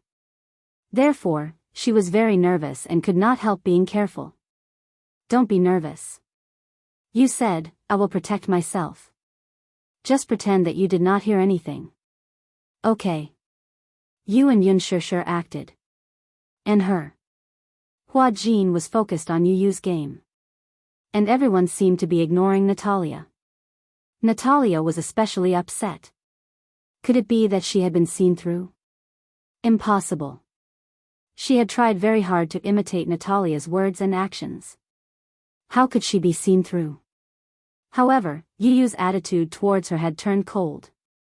That was a fact. Natalia went back to the room.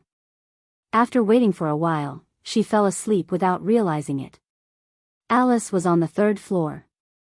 She sent a WeChat message to Hua Jin. Hua Jin replied that he had gone to the room to take a look and found that Natalia had fallen asleep. Hence, Alice said, let's take her home while she's asleep. Why? What if she wakes up? She won't wake up. Once a child of her age falls asleep, she won't wake up so easily. Chapter 42:17.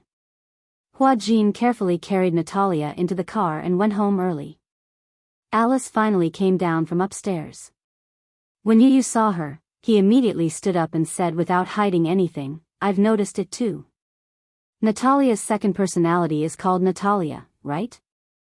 Yes, I remember mentioning this name to you. She seemed to be able to create an opportunity to be alone with me today. Yu frowned. What's going on? Have you finally noticed what's wrong with her? Alice said honestly, there aren't many clues now. I'm worried that Natalia's second personality is too shrewd and will realize that I'm observing her sooner or later. In this way, if she raises her guard, I won't be able to notice anything fishy about her. Then are you sure that Gong Fan's disappearance has something to do with her? When Alice heard this, she took a deep breath and said in a low voice, I'm sorry, I'm not sure. I'm just suspecting. But I feel that the possibility of it being related to her is very high. That's why I hope that you'll raise your guard so that you won't make the same mistake again. When Yunshushu heard this, she couldn't help but hug Yu tightly. Yu looked up and saw Yunshushu's forbearing gaze. He turned around and said to Alice, how do you know about Gong Fan's current situation? Alice was stunned. What do you mean? You also know that Gong Fan has disappeared for too long. Did he really disappear, or did something happen because of Natalia? Is she in danger? I want to ask you to help me find him. When Alice heard this, she was surprised. She said half jokingly, half seriously, isn't Gong Fan's disappearance good news to you? When Yu heard this, he was in a daze for a long time. Then he lowered his head and said in a low voice, in the past, I probably thought that if Gong Fan suddenly disappeared without a trace, it would be something to be happy about. At least, his departure wasn't accompanied by too much pain. But now, I don't think so. Why? Alice didn't know if she should ask, but she still wanted to know more about Yu's feelings. Yu said honestly, whether it's him or me, we're all part of this life. Without him, I'm not me, and without me, he's not him.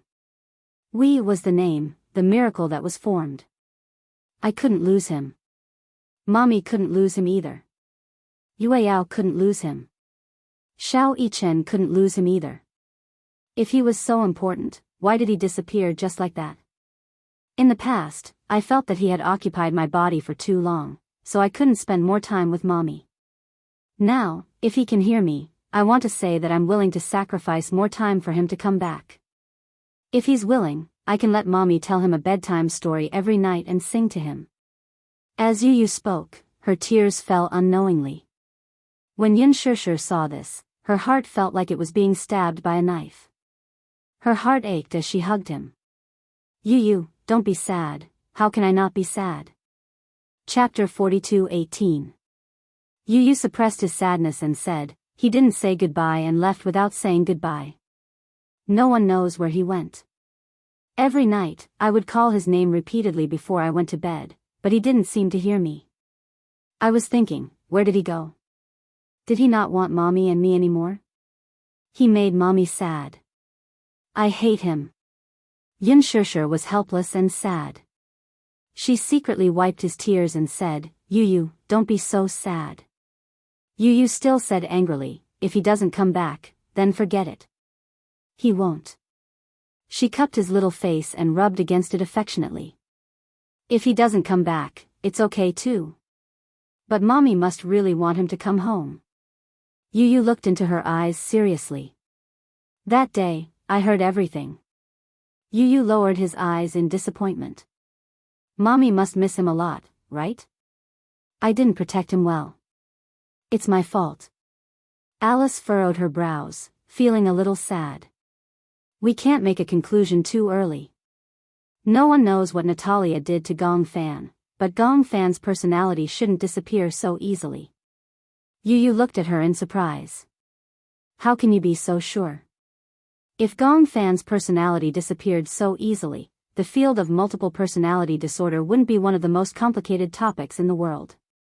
There are countless people with multiple personality disorder who haven't been cured.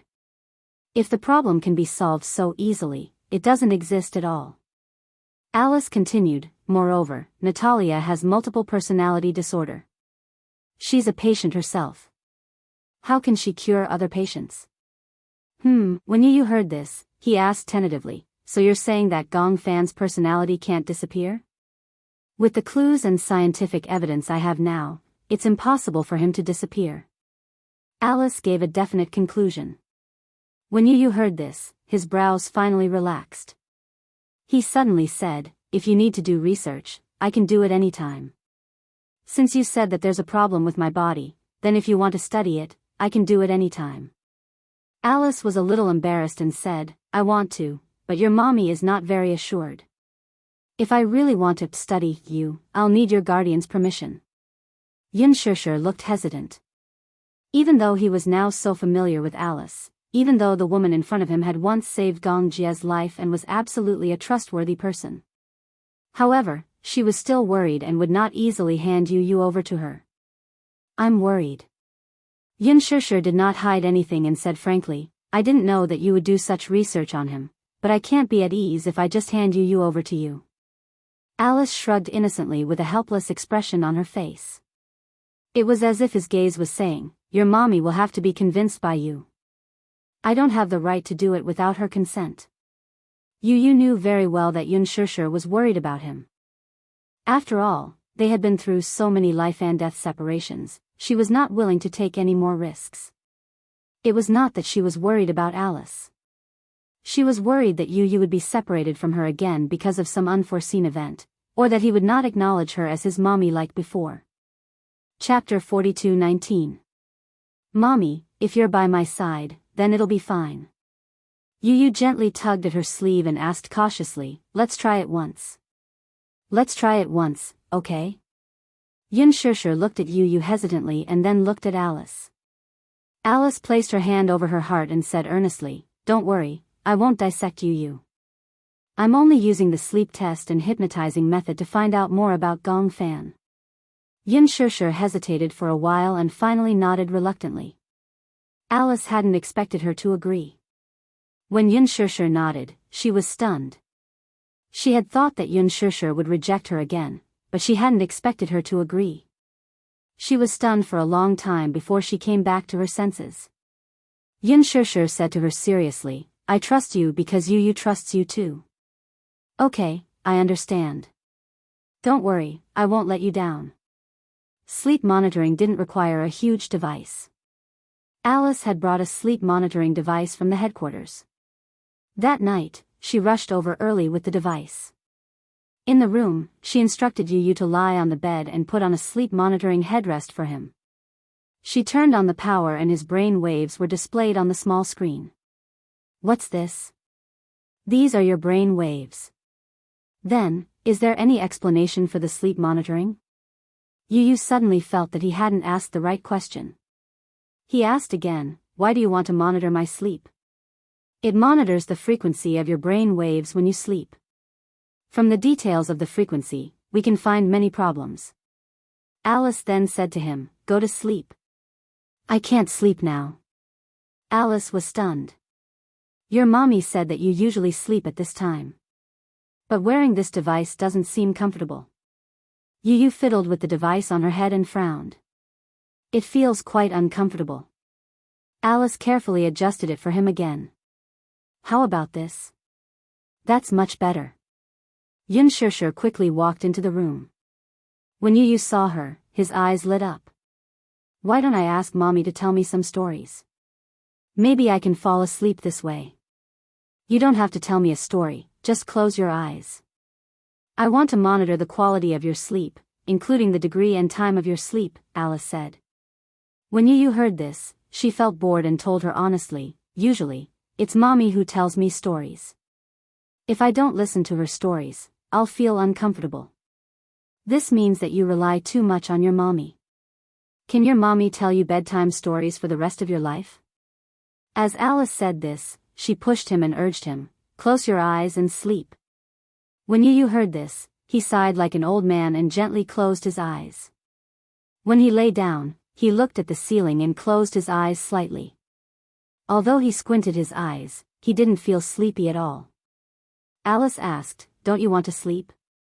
"Yeah, I can't sleep," Yu mumbled. Although his eyes were closed, his eyelids were twitching violently. "Relax." Alice turned her head and looked at the monitor. On the screen, the frequency was jumping violently. This meant that Yu's mind was filled with thoughts and he was thinking about something. No wonder he wanted to listen to Xianxia's bedtime stories. Chapter 42:20. Do you let your thoughts run wild every night before you go to bed? Yes. What do you think about? Yu closed his eyes. He answered Alice's questions without holding anything back. I think about Gong Fan and our future. Xianxia sat down at the side and quietly listened to the exchange of questions and answers between the two. It was in such a relaxed state that Yu was completely unguarded. Instead, he was able to tell her everything that was on his mind. Do you like Gong Fan? So. Do you hate him? I don't. Then what kind of feelings do you have for him? Yu pondered for a moment and finally let out a long sigh. I owe him. I feel guilty. Why? Because I was the one who forced him out. It's just that in the past, I've been chasing him away, trying to get him out of my body. Yu's eyelashes suddenly twitched violently. The frequency of the monitoring on the screen was getting faster and faster. He suffered pain that he shouldn't have to suffer, but I was so cowardly that I avoided all of it. He suffered so much for me, but I saw him as an evil person. Actually, he's not a bad person. It's just that he has always received negative and repressed emotions. That's why he developed a dark personality. But not only did I not understand, I even. When Xianxia heard this, she couldn't help but feel her heart ache. She covered her mouth tightly and felt extremely guilty. She didn't want Yu to hear her sobbing. She felt heartache, powerless, and uneasy. She knew what kind of childhood Yu had had. Back then, she had kept Yu by her side out of selfishness. However, she hadn't given him a peaceful childhood. She should have known. She didn't have the ability to give him a good childhood, but she had kept him by her side out of selfishness. It was all her fault. Xianxia felt lonely, but then she heard Alice ask, "Did you create him?" Yes. Why? Because, Yu's calm brows furrowed slightly as a tear rolled down from the corner of her eye. I feel lonely. Xianxia widened her eyes in shock. Lonely? Why do I feel lonely? When I was young, everyone had parents, brothers, sisters, and so many friends. But I felt that I couldn't get along well with those children. Why? Why can't we get along well? Because I keep feeling that their world is different from mine. Their parents would send them to school, and after school, someone would send them home. When they got home, they would have a warm dinner, but I didn't. I also want to have a father and a brother. I fantasize about having such a family, but I know that mommy is also very lonely. I shouldn't force so much. So, I always imagined that I had an older brother, until one day, I felt that he had appeared. Do you remember what day it was? Chapter 42:21. Yu paused and his voice suddenly became gloomy. When I fell asleep at night, I saw him in my dream. He was standing there alone, covered in injuries. Was it Gong Fan? Yes, at that time, he didn't have a name. He didn't seem to see me, but I could see him standing in the dark world with a lonely gaze.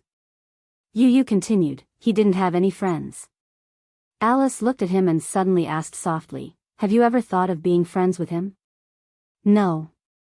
Yu frowned and said uneasily, I was afraid that he would snatch her from me. Snatch from what? Mommy. Yu gradually looked exhausted. Apart from mommy, I have nothing.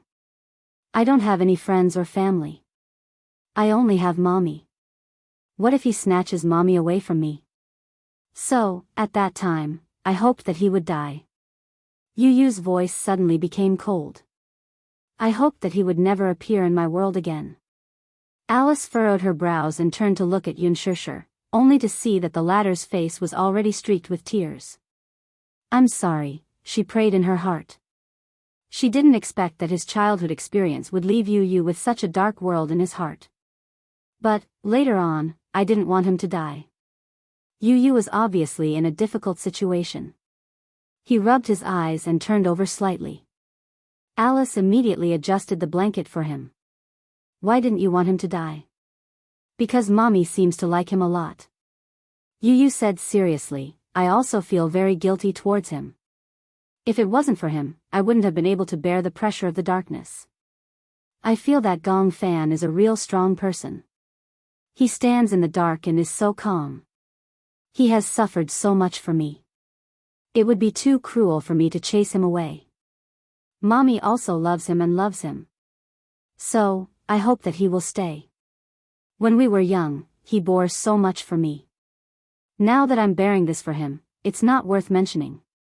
Actually, if you had told your mommy about what had happened to you back then, you wouldn't have had to go through all this. Yu Yu suddenly sighed helplessly. I don't want that. I don't want Mommy to know about this. His resolute tone surprised Alice. Why? Because I happened to hear Mommy and Grandpa mention that she regretted keeping me by her side. Perhaps it was because she saw that I didn't have a good childhood, so she wanted to send me back to Daddy's side and let me live a better life. If I let her know that I'm not doing well, she'll definitely send me away. You can't bear to leave your Mommy. Even if I die, Yu Yu's lips parted. I want to die in Mommy's arms too. I'm not going anywhere. When Xianxia heard this, she stood up gently and walked to the balcony. She lowered her head weakly. After about a quarter of an hour, Alice also came out. She leaned against the railing and casually lit a cigarette. The smell of smoke drifted into Xianxia's nose, but she didn't find it pungent. She even gasped and choked a few times. Why did you come out? Alice raised her eyebrows. You can't bear it? When he said those words just now, what kind of state was he in? Chapter 42-22. Goodness gracious. Xianxia was extremely vexed. What had she done? Yu Yu was still so young. Why did he have to go through such a cruel experience? It's all my fault. Xianxia covered her face sadly and said in a daze, at that time, I shouldn't have kept him by my side out of selfishness. I clearly didn't have the means to give him a wonderful childhood. I shouldn't have brought him back. It's all my fault. It's all my fault. Alice looked at Xianxia's sad expression and felt her heart ache. She didn't have a child, but she could understand this feeling. She imagined that she wanted to give him the best thing in the world. However, the reality was, she didn't have the ability to do so. Alice smiled helplessly and said plainly, Who said that you didn't give him the best thing in the world? Xianxia looked up with tears in her eyes and looked at her in surprise. Alice smiled. To him, aren't you the best thing in the world? Xianxia was stunned. She opened her mouth in surprise. When she came back to her senses, she gently wiped away her tears. When she heard the conversation between Yu Yu and Alice while he was half awake, she felt heartbroken. However, when she heard what Alice said now, she felt a little conflicted. Don't give him what he thinks is good, and don't blindly put all the blame on yourself. Life is irreversible. Everything can't be overturned. Accept everything calmly. Thank you. Xianxia said, to think that I was still wary of you. I didn't expect you to be so much more mature than me. If you care too much about someone, you'll naturally be confused. As Alice said this, she flipped through the printed monitoring report and took a drag on her cigarette.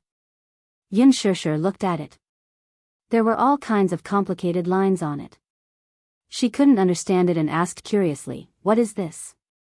This is the frequency of his sleep quality. This is before he fell asleep, and this is after he fell asleep. Alice pointed at the paper and said to her, Did you notice that after he fell asleep, the frequency of his brain waves became stronger? What does this mean? This means, Alice frowned and said, "This means that his sleep quality is very poor." Poor sleep quality? Yes. Alice said, patients with dual personality are most afraid of poor sleep quality. If the quality of sleep was not good, the negative mental pressure would be too strong, and it would be very easy for one's mental power to collapse. A person's willpower was often very weak. Sometimes, it could be very strong and seemingly indestructible. But often, the more indestructible a person looked, the easier it was for a straw to crush him. Therefore, having a good sleep quality was also the only way to maintain a good mental state. When people don't sleep well, it's easy for them to get anxious. Xianxia nodded. No wonder. I also felt that Yu Yu's mental strength had become very poor recently. During the day, he was always depressed and looked like he had a lot on his mind. Yu Yu is very dependent on you. But this kind of dependence might not be a good thing. Sooner or later, he will have his own family. If he continues to rely on you like this, it won't be a good thing. Chapter 42-23. Xianxia nodded solemnly. I know that too. I also feel that he shouldn't rely on me so much. However, Yu Yu is already much more independent than before. Actually, I can understand the bond between the two of you. After all, for a very long time, at least since he was born, you have always been by his side. Hence, his dependence on you can't be replaced by anyone else. Similarly, your dependence on him can't be replaced by anyone else. But have you ever thought that he can't rely on you for the rest of his life? Xianxia hummed in acknowledgement. I understand now.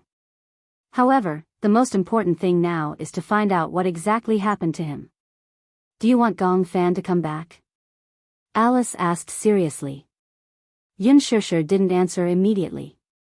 Instead, she looked at her hesitantly. Alice sighed. I can tell that you are very hesitant. On one hand, you can't bear to part with Gong Fan. On the other hand, you don't want to be a burden to Yu Yu, right? Yes. Yu Yu only feels guilty towards Gong Fan. What about you? Apart from guilt, is there anything else? Alice's question made Xianxia fall into a daze. In her mind, she seemed to have already imagined Gong Fan snuggling in her arms and hugging her helplessly. She still remembered that in front of others, he had always been arrogant and unruly. Only in front of her, there was a hint of vulnerability that others couldn't detect. Mommy, don't ever leave me behind. He was afraid that she would leave him behind. Xianxia understood that the choice was in her hands now. Did Yu Yu really care that much about Gong Fan? Not necessarily. He probably felt more guilty towards Gong Fan. However, more than that, he was afraid that she would be sad. Yu Yu probably had many ways to make Gong Fan disappear and send him to the land of exile. Even if Gong Fan was unwilling to leave, if she said, I don't want you anymore, Gong Fan would definitely leave disheartened. But, the most contradictory thing was that she would rather Gong Fan live in her world than in Yu Yu's. If it were her, she would be willing to bear all the pain. However, if it was Yu Yu, she couldn't bear to let Yu Yu carry so much burden. She also had no right to interfere with Yu Yu's thoughts. If Yu Yu was unwilling to coexist with Gong Fan, then it would be meaningless for her to force him. Moreover, if she put Yu Yu in a difficult position, Yu Yu would be the one to suffer. Thinking of this, Xianxia's heart ached. Her hands fell weakly and she sighed. Forget it, I can't make Gong Fan stay. No matter what, I just want Yu Yu to be fine. I can't put so much pressure on Yu Yu because of my own thoughts. If you must force me to make a decision, I'm willing to. Xianxia almost could not go on with her words. She looked up and looked at Alice seriously. Holding back her tears, she choked and said, I'm willing to give up Gong Fan. This sentence was undoubtedly a knife to her heart. But she had no choice. She could not bear to see Yu Yu on the brink of agony. Give up. Xianxia persuaded herself.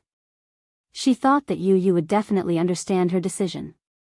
Chapter 42-24. Can I perform hypnosis on Yu Yu tomorrow? Hypnosis? She could tell that Yun Shishir was extremely nervous when she heard the word hypnosis. She looked at her warily. Alice laughed when she saw this. Don't tell me you're thinking that I'm going to hypnotize Yu and make him lose his memory again? You won't. Yun Shishir was just too sensitive. After all, she didn't have a good impression of the word hypnosis. The first time I performed hypnosis on Yu, I didn't get your consent. But it's different now. I'll seek your opinion now. If you agree, I can perform the hypnosis then. Why are you performing the hypnosis? Yun Shishir asked with concern. She had to understand the nature and purpose of the hypnosis before she could come to a conclusion. Alice said, I want to find Gong Fan. The hypnosis was scheduled for 1:30 p.m. the next day. Alice had chosen this time because it was the time when people would feel sleepy after a full meal. At the same time, it was also the time when people would feel most relaxed. There was a high chance that the hypnosis would succeed at this time. Yu naturally agreed and was willing to undergo the hypnosis. She also wanted to know where Gong Fan was hiding. The hypnosis process may produce some painful images. Can you withstand it when you enter the depths of your dreams? Yu didn't think much of it and said casually, no matter how painful it is, can it be as painful as the first time I was hypnotized? Alice couldn't help but feel guilty. She cleared her throat awkwardly and didn't say a word. Yu turned to Yun Shishir and said, Mommy, I'm going to start the hypnosis. Don't be here anymore. Be good and wait outside the door. Don't you want me to be here? Before Yu could reply, Alice immediately explained, when you perform the hypnosis, it's best not to have a third party present. Otherwise, the hypnotized person will be easily disturbed. All right. I understand. Yun Shishir stood up and silently left the room. She respected Alice's opinion. Yu lay down on the recliner. From this angle, the afternoon sun shone on her body, especially on her face. It was warm and moist, and for a moment, she felt sleepy. Alice casually placed a metronome next to her. She sat beside Yu and talked to him softly. Her voice became softer and softer. Gradually, Yu's eyelids became heavier and heavier. Relax. Close your eyes and imagine yourself lying on a patch of grass with the wind gently blowing on your face. Alice's voice was bewitching, guiding Yu's thoughts in the direction she wanted. Yu finally closed her eyes and her breathing gradually became even. He successfully entered the dreamland. When he opened his eyes again, he realized that he was really lying on a patch of grass. There was a blue sky and white clouds. There was a gentle breeze and the sun surrounded him. It was warm and comfortable. He just lay there freely and couldn't bear to move for a moment. What do you see? Alice's voice was still accompanying him. Yu opened his eyes and looked up at the sky. He saw a kite floating in the sky, flying higher and higher. I see a kite. A kite? Chapter 42:25. It's Gong Fan? Yu blurted out. Alice was stunned. Gong Fan? How could it be? In the dream, Yu was already running toward Gong Fan without a care for anything else. He was standing on the top of the mountain and could see far away. From his angle, he could easily see the person who was running and flying a kite at the foot of the mountain. He had the same attire, clothes, and face as him. However, his expression was cold. Even when he was flying the kite, his face did not have the innocence that a child of his age should have. Instead, he was looking at the kite in the sky silently. From time to time, he would step back and tug gently. Gong Fan. Yu did not expect to see him. He immediately ran towards him happily. Gong Fan. He was getting closer. It was as if there was wind under his feet. He quickly came to Gong Fan's side and called out softly. Gong Fan seemed to have heard his voice. He turned around and looked at him coldly, but a sense of disgust appeared in his heart. Why are you here? His indifferent gaze was so unfamiliar that it made Yu freeze on the spot. Yu was surprised and distant. Although he did not have any direct contact with Gong Fan due to various reasons, at least they would communicate through the notebook. He could tell that Gong Fan was very friendly to him. However, the child in front of him was different. His eyes were filled with hostility and coldness. "What's wrong with you?" Yu Yu moved closer to him and tentatively reached out to touch him. "Don't touch me." Gong Fan flung his hand away and turned to leave. When Yu Yu saw this, he was stunned for a moment and immediately chased after him. However, just as he took a few steps, it was as if he had crossed a boundary. The entire world instantly turned dark. "Gong Fan? Yu Yu?" Alice held Yu Yu's hand and kept calling him. However, Yu Yu did not respond. She widened her eyes in shock. She did not expect her hypnosis to go out of control for the first time in history. Could Yu Yu not hear her voice? No, she had to end this hypnosis. Alice would not allow anything to go wrong with this hypnosis. "I'll count to 3. Yu Yu, wake up and walk out. 3, 2, 1. She played the metronome gently and snapped her fingers in front of Yu Yu's face. "Wake up." There was still no reaction from the boy after a long while. Alice stood up abruptly in frustration. Oh, no, it seemed to have gone out of control. How could this happen? Could it be that Yu Yu had been lured into a dream that she could not enter? In the dream, Yu Yu was in a dark world. It was like a void of chaos. He could not see anything clearly. He forced himself to calm down quickly and looked around. It was as if he was standing on top of an abyss. At first glance, it was like a bottomless black hole. He could not see the end. He tried to take a step forward. However, he stepped on nothing and his body suddenly fell. He felt a strong centrifugal force. He felt as if he was falling towards the end of the abyss. It was a dream. It was a dream. It was a dream. As he fell, he kept telling himself that it was a dream and that he should not believe it. Once he believed that it was a dream, he would be trapped in it. Chapter 42-26.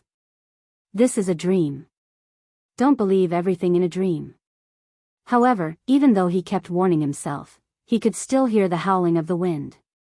He could even feel his face being scraped by the wind.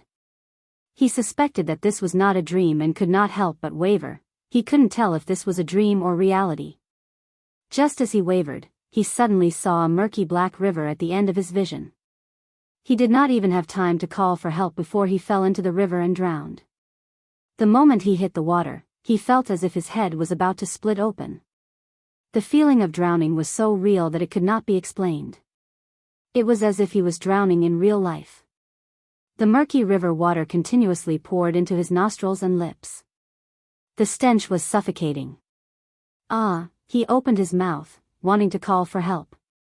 He almost instinctively wanted to escape from this terrifying dream. However, he could only feel himself drifting along with the river water. The whole world was dizzy. "Help, help!" Alice could hear the broken sounds coming from Yu Yu's mouth from time to time. She suddenly sat down beside him again and put the brainwave detector on his head to check the frequency of his brainwaves. When she saw that the frequency of his brainwaves in reality on the screen had become chaotic, she felt uneasy for a moment. How could this be?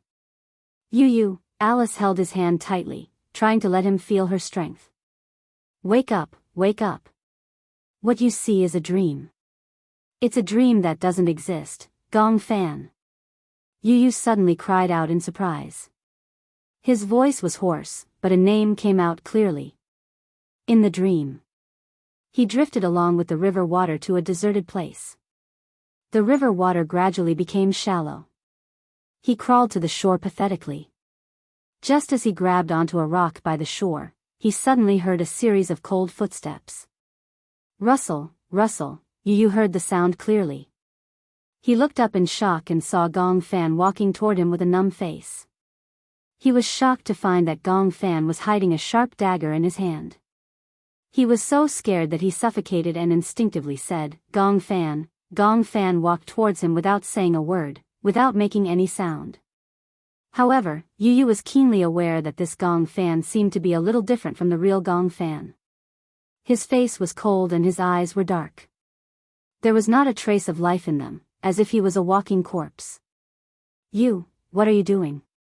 Yu kept retreating. Seeing that Gong Fan was still closing in on him, he suddenly felt an inexplicable fear. He could actually imagine the sharp dagger piercing through his chest, causing blood to spurt out. No. Don't. He suddenly crawled up from the ground, turned around and fled. And the footsteps behind him gradually quickened as he caught up. Yu was so shocked that she sucked in a breath of cold air and ran with all her might towards the end of the road. No, what are you doing? Even if this was a dream, it was too realistic. Even though Yu could still vaguely tell that the scene in front of him was a dream, it was beyond what he could bear. Even if it was a dream, he did not want to continue. Chapter 42:27. Yu kept running forward. His willpower was crumbling in such a scary dream. There was no way he could survive. Behind him, the sound of footsteps became more intense. Yu could even feel that the hurried footsteps were right behind him. How could this be? Could it be that the dream had started to collapse? Had it completely gone out of control? Don't come over. Don't, Yu kept waving his hands. His face was flushed red because of the suffocation. Xianxia, who was outside the door, heard Yu mumbling uneasily. She opened the door a little and saw Alice frowning and looking at Yu in fear. She took a step forward and wanted to enter the room. Alice looked up at her and said, "Sure, you can come in, but don't speak." Okay. Xianxia walked into the room and saw Yu lying on the chair with a red face. Her heart ached and she asked anxiously, "What happened?" "The hypnosis is out of control." Out of control? Xianxia almost shrieked out loud. She didn't know what it meant to lose control. But looking at Yu's painful expression, even Alice couldn't imagine how Yu could break free from the nightmare. "The dream is out of control," Alice said with a serious expression. "This means that I can't control his dream anymore." "What does that mean?" Xianxia was confused. She only felt that Yu was in a terrible situation. She was afraid that Yu would end up like Gong Fan. She couldn't accept such a blow. Alice gasped. "I suspect that he met Gong Fan in the dream." Yu felt himself being pinned to the ground by a powerful force. He struggled with all his might and finally managed to break free. However, he saw a dead end right in front of him. Behind him, the strong force grabbed his collar again. Yu turned around abruptly and finally saw the face of the person in front of him. Gong Fan stood expressionlessly in front of him, his hands gripping his collar tightly. His expression was filled with hostility. Gong Fan. It was indeed him. Yu was in disbelief. He had never thought that Gong Fan, who had always been friendly with him, would show such a terrifying side to him. "What are you trying to do?" Gong Fan stared at him coldly. Suddenly, his lips curled into a contemptuous smile. "What do I want to do?" Yu looked at the rising murderous aura in his eyes and felt a chill run down her spine. He had never been afraid of anything, and he was seldom really afraid of anyone or anything. However, the young man standing in front of him with a cold gaze finally made him feel a sense of fear. "You control the real world of this body, and I control the dream world of this body. In the real world, you are the king. But here, you can't win against me." In the next second, Gong Fan suddenly raised his hand. The sharp dagger in his hand suddenly glowed with a cruel light. "No," Yu shook his head frantically. "Don't do this. You can't do this." He didn't understand why Gong Fan had become so violent and cruel. This wasn't like him. Chapter 42:28. "Pfft, you're not allowed to invade my territory." Gong Fan's eyes were red as he ruthlessly stabbed him with the knife. Even though it was a dream, the pain of having his chest pierced through was still heart-wrenching. It was so real that it could not be explained. Yu was in so much pain that he frowned and almost couldn't speak. He could only feel the sharp tip of the dagger piercing through his chest as if it was going to pierce through his thin body, one stab after another until blood splattered everywhere. Yu woke up abruptly and opened his eyes. He took in a deep breath of cold air until his blurry vision gradually cleared up. He finally saw clearly. At that moment, he was lying on the bed with the ceiling light hanging above his head. Wuxia and Xianxia were standing nervously in front of the bed. Alice was staring at him intently. She was drenched in cold sweat because of his repeated screams. Yu looked out of the window. It was already dusk. He fell asleep and unknowingly struggled in his dream for an entire afternoon. Even though he had slept, this dream made him even more exhausted. He leaned against the head of the bed weakly and his body was already drenched in cold sweat. Xianxia sat by the bed and looked at his pale face. Her heart ached and she felt uneasy. Yu was extremely tired. That dream was so real that he was still in a daze when he woke up. He recalled Gong Fan's ruthless and cold face in the dream and couldn't help but tremble. Xianxia glanced at Alice. Seeing that Alice had acquiesced, she immediately walked up to Yu and hugged him tightly. Yu, did you have a nightmare? Don't be afraid. Mommy is here. Mommy is with you. Yu hugged Xianxia weakly. He finally broke down and tears rolled down his face. Xianxia rarely saw him cry. When she saw his tears, she was even more helpless. What happened? Mommy. Gong Fan.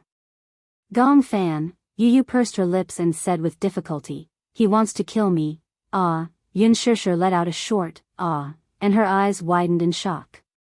Alice immediately stepped forward and asked anxiously, what did you dream of? Do you remember? Yu refused to say anything. He buried his face in Xianxia's arms and shook his head. Don't ask. I don't want to say anything. Seeing this, Alice gave up. She turned around and said to Wuxia and Xianxia, Xianxia is here to keep them company.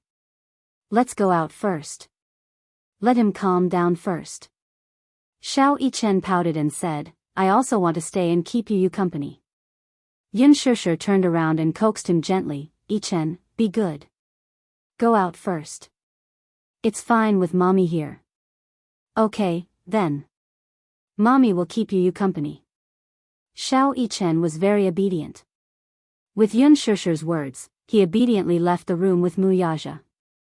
Although Wuxia did not say anything and was not good at expressing concern verbally, Xianxia could tell from his eyes that he was very worried. She smiled and said, it's okay. I'll take good care of him. Don't worry too much. Okay. Wuxia did not say anything else and left the room with Xianxia. Soon, only Xianxia and Yu were left in the room. After a long time, Xianxia finally could not hold back and asked worriedly, what did you mean by what you said just now? Chapter 42-29. Yu, you can tell Mommy what you dreamed of.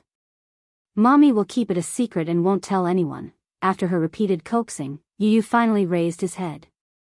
She saw that his eyes were unbelievably red. He was crying. Yu had always been like a little adult. He was mature, rational, and responsible. It was rare to see him cry. Seeing him cry, Xianxia's heart ached even more. She hugged him tightly and said helplessly, it's okay if you don't want to talk about it. Mommy is just too worried about you. He wanted to kill me, Xianxia was secretly shocked, but on the surface, she maintained a calm expression. Gong Fan, I dreamed that he was chasing me with a knife. Then, he pressed me against the wall and stabbed me in the heart. Yu recounted in a trembling voice. Even though he didn't add too much detail, just imagining that scene made him shudder uncontrollably. Xianxia found it hard to believe. However, since he said that it was a dream, she comforted him and said, you said it was a dream. A dream is a dream. Don't take it seriously. I kept thinking that just now. Yu sniffed. His voice was still broken. But I still feel very scared. I keep feeling that although it was a dream, it was so real. I'm so tired, but I don't dare to sleep. I'm afraid that if I fall asleep, I'll have that dream again. Mommy, you said that the person who stabbed me with a knife, was it really Gong Fan? You said it was a dream. A dream is a dream. Reality is reality. You can't mix the two together.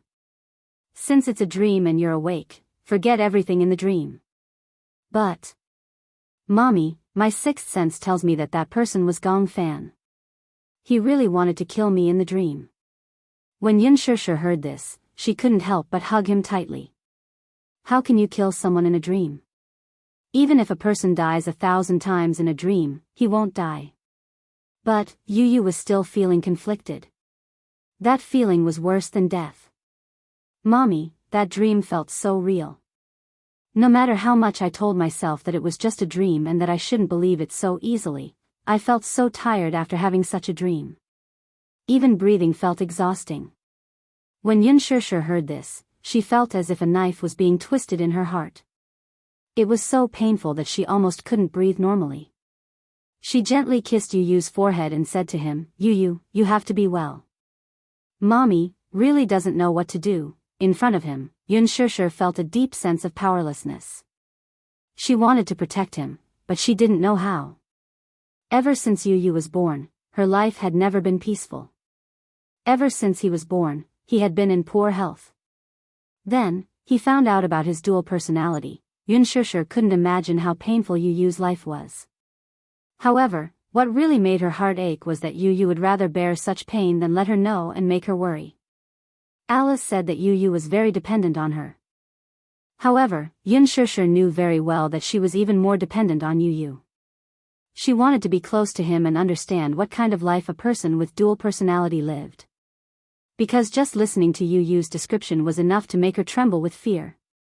I'm sorry, Xianxia choked with tears and said, Mommy didn't take good care of you, didn't protect you. Chapter 42:30. Xianxia stayed in the room with Yu until it was late at night. Xiao Yichen entered the room. Even though Xianxia didn't say anything, Yu could sense that Xianxia was very tired. Hence, he stopped pestering her and urged, Mommy, go to sleep. Xianxia was still worried. She continued hugging him and showed no signs of letting go. Xiao Yichen saw this and said helplessly, Mommy, you're obviously looking down on me. Don't worry, I'll keep Yu company. If he doesn't want to sleep, I'll play games with him. If he wants to sleep, I won't disturb him. Yu pouted and said, I don't want to sleep, and I don't want to play games. He had no interest in games. They were too retarded. However, he didn't want to sleep so early either. Even though he was very tired, and the afternoon nap had been even more tiring because of the nightmare, he still didn't want to sleep. He was worried that if he fell asleep, it would be a series of nightmares. He was afraid that his mental state wouldn't be able to withstand it. Xiao Yichen said, Then I'll go to the study with you to read. Okay. Yu said to Xianxia, Mommy, go to sleep. If you don't rest well, how can you take care of me? Don't worry, I'll be fine. Even though Xianxia was still worried, she nodded reluctantly because Xiao Yichen was around. Moreover, she was also tired. Hence, she stood up and reminded Xiao Yichen to take good care of Yu. Then, she reluctantly returned to her room. After Xianxia left, Yu didn't go to the study. Instead, he lay down on the bed and stared at the ceiling without saying anything. Xiao Yichen saw that he was lying down and asked curiously, You look very tired. Your eyes are red. Aren't you going to sleep? I don't want to sleep. Afraid of nightmares? Xiao Yichen smiled. I often have nightmares too, but no matter how realistic they are, they can't be real. I think it's probably because you're under too much pressure. That's why you're having nightmares with such strong negative energy. Yu turned to look at him. She furrowed her brows and looked a little anxious. Do you really understand what it's like to have a nightmare? Xiao Yichen was stunned. If it's possible, I don't want to have such a scary dream anymore. Yu closed her eyes and opened them weakly. Because he didn't sleep well, his mind was in a trance. Once a person didn't have a good sleep, they would become abnormally anxious. Even someone as gentle as Yu was a little impatient. She slammed the pillow on the bed onto the cupboard. Xiao Yichen was shocked by her sudden action, but he didn't dare to say anything. He was afraid that if he said something careless, it would make Yu Yu even more anxious. Hence, he obediently kept quiet. Yu Yu's temper gradually went out of control. He flipped over, grabbed all the blankets, and wrapped them around his body. His entire body was covered by the blankets. Xiao Yichen looked at him helplessly but didn't say anything. Instead, he walked over to the cupboard and took out another blanket. He didn't dare to disturb Yu Yu. Carefully, he laid the blanket on the bed. Then, he climbed onto it and curled up pitifully. Noticing the cautious movements beside him, Yu Yu lifted the blanket to take a look, only to see his older brother's uneasy look. No matter how angry he was, he could not help but be amused. Chapter 42-31.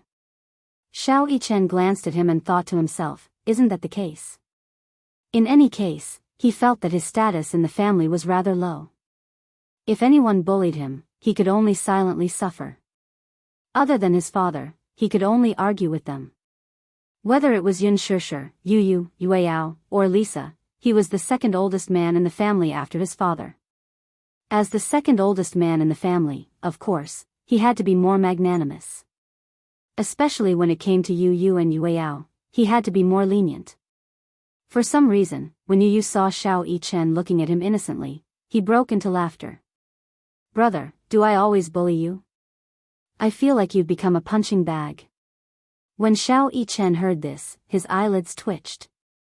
Yu Yu's tone suddenly became gentle, and he was momentarily stunned. Okay. I won't bully you anymore. Otherwise, you'll always think that I'm bullying you. Xiao Yichen pursed his lips and said in an old-fashioned manner, well, I'm your older brother. Also, when you were in Mommy's stomach, I was always fighting with you for nutrients. When you were born, your body was already weak. The more he spoke, the lower his voice became. Other people might not be able to understand Xiao Yichen's feelings.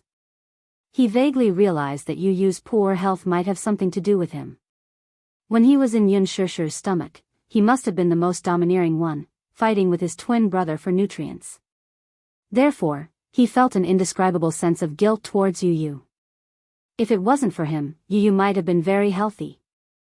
At the very least, he wouldn't have wasted his childhood in the hospital. He could have been like other children, flying kites outside every day and playing with other children. He wouldn't have had to watch helplessly. Xiao Yichen suddenly recalled, I remember playing a horror game in the past. The main characters in the game were a pair of twin sisters. Twin sisters? Yeah. According to the ancient customs of many countries, the firstborn twin is considered the younger brother or sister, and the lastborn twin is the elder brother or sister. Oh. Why does it say that? Xiao Yichen said, I read a report saying that medical science believes that the firstborn twin should be the younger brother or sister. Since the second twin is born in the womb, it means that they develop earlier. The second twin's the second twin is closer to the uterus, therefore, they're born first. I see. When he heard this, he couldn't help but find it interesting. According to this logic, I should be the elder brother. Yu Yu stroked his chin and came to this conclusion with a straight face. In that game, it's the same. Those who are born first are the younger ones, and those who are born later are the older ones. No wonder I'm more mature than you. Xiao Yichen's game was called Zero Red Butterfly. In the game, there was an ancient village, Jianghu village, which was built at the entrance of the Yellow Spring. In order to suppress the hollow that was humming at the entrance of the Yellow Spring, they held a ceremony to sacrifice the twins as Hongji. Chapter 42-32. When the power suppressing the void weakens, they must sacrifice the red G. Otherwise, when the void's resentment erupts, it will lead to the destruction of the village. Coincidentally, the village would give birth to a Gemini every certain period. In the village's knowledge, the Gemini was originally one person, but was produced separately in order to be the red G in the red funeral ritual. Therefore, the villagers believed that in the red funeral ritual, when one of the Gemini killed the other, the Gemini would merge into one and release a powerful force. This force could suppress the voids and protect the village. It was a game that Xiao Yichen played a long time ago, but for some reason, when he saw that it was a Gemini setting, he couldn't help but buy it. At the beginning of the game, there was a pair of Gemini sisters. The older sister, Amakura-ing, broke her leg when she played with her younger sister, Amakura-and-I. Amakura-and-I discovered that her older sister was chasing after a red butterfly. Amakura-and-I chased after her older sister and accidentally crossed a barrier, entering a village that had disappeared from the map. In the process of searching for her older sister, she also learned about the village's secret. It turned out that the village had disappeared a long time ago. After the Toshiro family completed the last successful ceremony, the village held the red funeral ceremony again. This time, it was held by the Tachibana family's twins, Muyu and her older brother, Shuyu. The two of them were kind and had deep feelings for each other. However, during the ceremony, Shuyu couldn't do anything to Muyu, so she was killed by the ceremony and thrown into the void. Although Muyu was indeed killed during the ceremony, Shuyu's longing for Muyu was too strong, so the red funeral ceremony failed and the void wasn't suppressed. In fact, this kind of red sacrifice that was held regularly was called the Yang sacrifice. When the Yang sacrifice failed, a Yin sacrifice had to be held. It was used to temporarily prevent the resentment of the void from exploding, so as to buy time for the next Yang sacrifice. The content of the Yin sacrifice was to turn the sacrificial person into a wedge, like a human pillar, and then throw him into the void. If both the Yang funeral ceremony and the Yin funeral ceremony failed, there would be a great payback, which was the moment of destruction. After the Yin funeral ceremony, they had to prepare for the next ceremony. The next ceremony was held by the village chief, Hei's, who was the head of the ceremony. Hei's had a pair of twin sisters. After his two daughters were born, he was certain that these two daughters had come to this world with the mission of offering sacrifices. The elder sister was called Ba Chong, who was born later, and the younger sister was called Sha Chong, who was born earlier. They were the Tao Tsung sisters before reincarnation. Shiyu didn't want the same tragedy to happen to the Hei sisters, so she wanted to ask someone to take the sisters away from the village. Shiyu had promised Muyu not to let the same thing happen again. After asking the folklorist Zong Fong to take the two sisters away, Shiyu thought that he had fulfilled his promise with Muyu. Unable to let go of Muyu's death, he finally hanged himself in the confinement room. However, what he didn't know was that the only one who had truly escaped from the village was his sister, Yachi. His sister accidentally slipped down the hill and broke her leg. She was found by the villagers. Chapter 42-33. In fact, she was willing to accept the sacrifice because, according to legend, if the sacrifice was completed, she would be able to become one with Yachi. She hoped that Yachi would kill her. However, Yachi did not return until the day of the sacrifice. On the day of the sacrificial ceremony, due to the lack of a Gemini witch, the despairing Sha Zhong was hung with a rope and thrown into the void. However, there was no room for mistakes in the ceremony. The one who killed Sha Zhong was not Yachi Zhong, but it still could not prevent the resentment in the void from erupting. Thus, a mistake in the ceremony led to the opening of the void, resulting in the moment of disaster. Thus, Sha Zhong descended with resentment and hatred, killing the surviving villagers one by one. As he watched the villagers die, he laughed wildly. On the way out of the village, Yachi looked for food. By the time he returned, the village had already disappeared. Due to the seal of the void being completely removed, the resentful spirits in the destroyed village overflowed from the void. Once people breathed in the miasma, they would see the yellow springs and go crazy until they died. The village that was surrounded by Su had a dark night that no one could escape. From the outside, the village looked like a forest surrounded by fog. However, once someone was lured in, they would never return. Thus, it was called the village that disappeared from the map. One day, many years later, the Tao Tsung sisters, who had not returned for many years, came to the forest that they had not been in for a long time. Due to their strong spiritual perception, they encountered Cocoon, who was similar to Sha Zhong's sister. They were lured to the village that disappeared from the map. The worried sister, Su, chased after them. The sister was the reincarnation of the previous life sister, Sha Zhong. She was lured back to the village. In the ending of the game, Tao Tsang and I replaced Yachi in the previous life and completed the sacrifice, killing the sister. At the end of the game, Xiao Yichen was immersed in the background of the game and the emotional world of the protagonist. In the ending, Tao Tsang and I was bewitched and had no choice but to strangle Tao Tsanging to death. In the end, she chased after her sister who had turned into a red butterfly and cried in despair. Xiao Yichen did not dare to imagine. If it was him, he would be living a life worse than death. After listening to the story, Yu could not calm down for a long time. This is superstition. He said, every country has people who believe in superstitions. Xiao Yichen said, fortunately, we don't live in such a world. Actually, such a sacrifice does exist in Japanese folklore. But I think, it's not only shocking, but also cruel. The boy suddenly asked, if it were you, would you be willing to complete the ritual? I don't want to, he replied angrily. I'll definitely kill whoever forces me to complete the ritual. It was rare for him to be so murderous. Just imagining such a scene infuriated him. Then, Yichen to the end, Su to the end, Yichen to the world to the world to the world to the world to the world to the world to the world to the world to the world. To the world to the world to the world. To the world to the Su to the world to the world. Yu tilted his head. He thought that Xiao Yichen would say that he would rather sacrifice himself than kill him. However, Xiao Yichen replied, I'd rather kill you than live. Why? Yu was shocked. Chapter 42-34. No matter what, at that time, those who are still alive are the ones who suffer the most. Xiao Yichen smiled embarrassedly. If you're dead, you won't feel any pain, right? Those who are still alive are the ones who bear the most pain. Yu was stunned.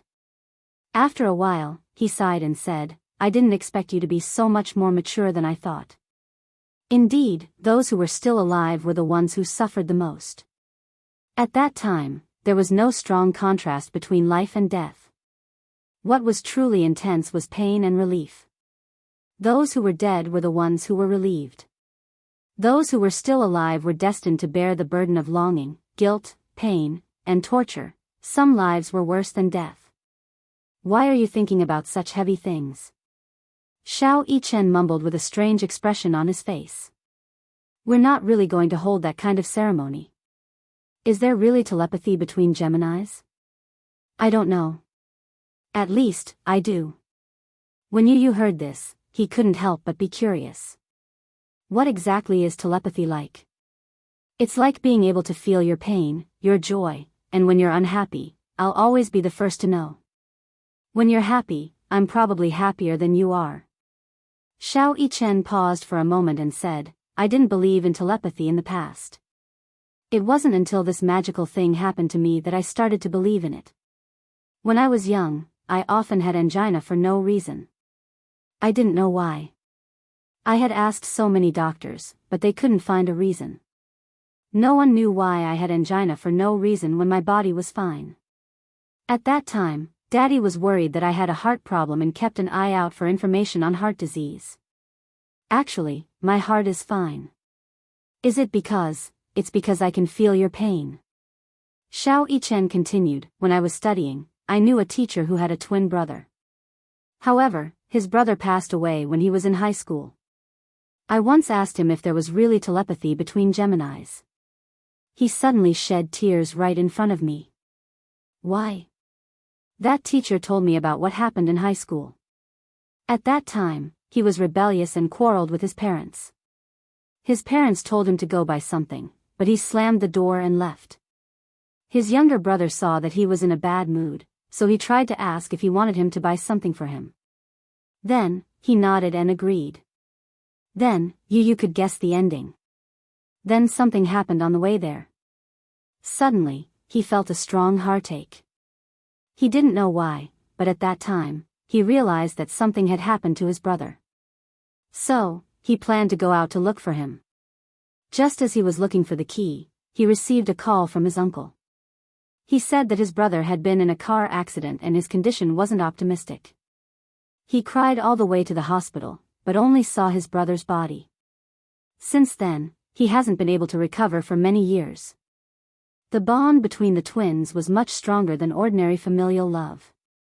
This was because twins were born from the same egg. It was another part of himself, the same body of flesh and blood, the same spirit. Chapter 42-35. Therefore, regardless of whether it was Yu Yu or Xiao Yichen, the other party was an inseparable part of their lives. Xiao Yichen couldn't help but feel emotional. Suddenly, he hugged Yu Yu tightly and sighed. Don't think too much. Sleep early. Don't worry, I'll be here with you. Yu Yu was already exhausted, but he didn't want to fall asleep. He was afraid that if he fell asleep, he would have that nightmare again. Xiao Yichen gently patted his back and sighed. Don't think too much. You can't stay awake forever. Yu Yu, trust me. If anyone dares to hurt you, I definitely won't let them off. With his words, Yu Yu felt an inexplicable sense of confidence. He responded with an and gently closed his eyes. When the first ray of sunlight shone through the window, Xiao Yichen opened his eyes slightly. However, he saw that the side of the bed was already empty. Yu Yu? Where did she go? Why did she wake up so early? Xiao Yichen muttered to himself. He flipped over and got out of bed. When he walked out of the room, he didn't know why, even though it was a familiar scene, the familiar furnishings gave him a strange feeling. Yu Yu?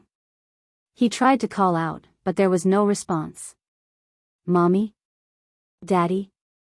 Xiao Yichen walked over and pushed open the door. The huge villa was cold and desolate.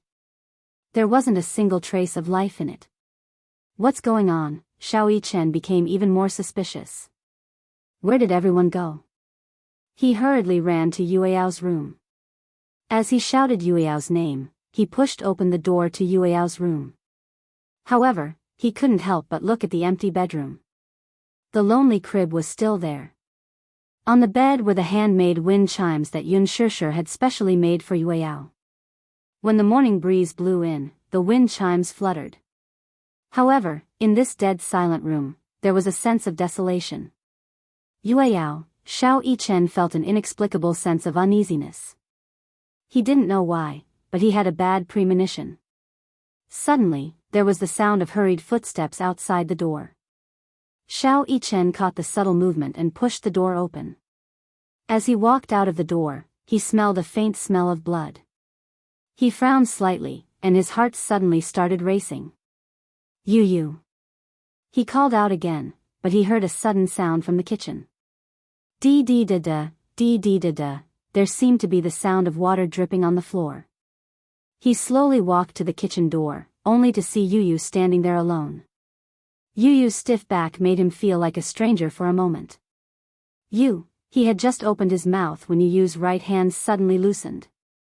Then, a fruit knife stained with blood fell to the ground. Ah, little Yichen almost cried out in surprise.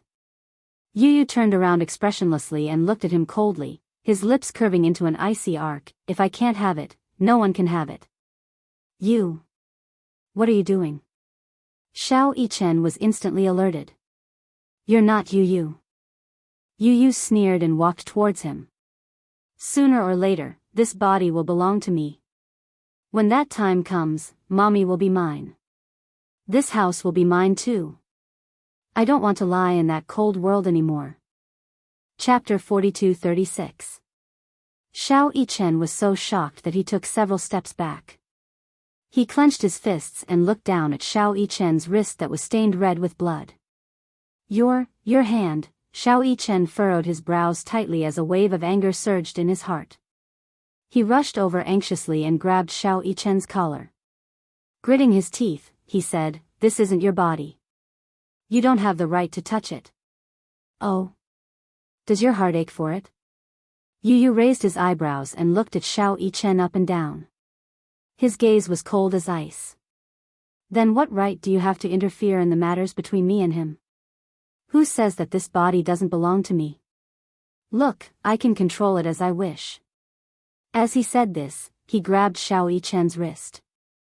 I can do whatever I want. No one can interfere with me.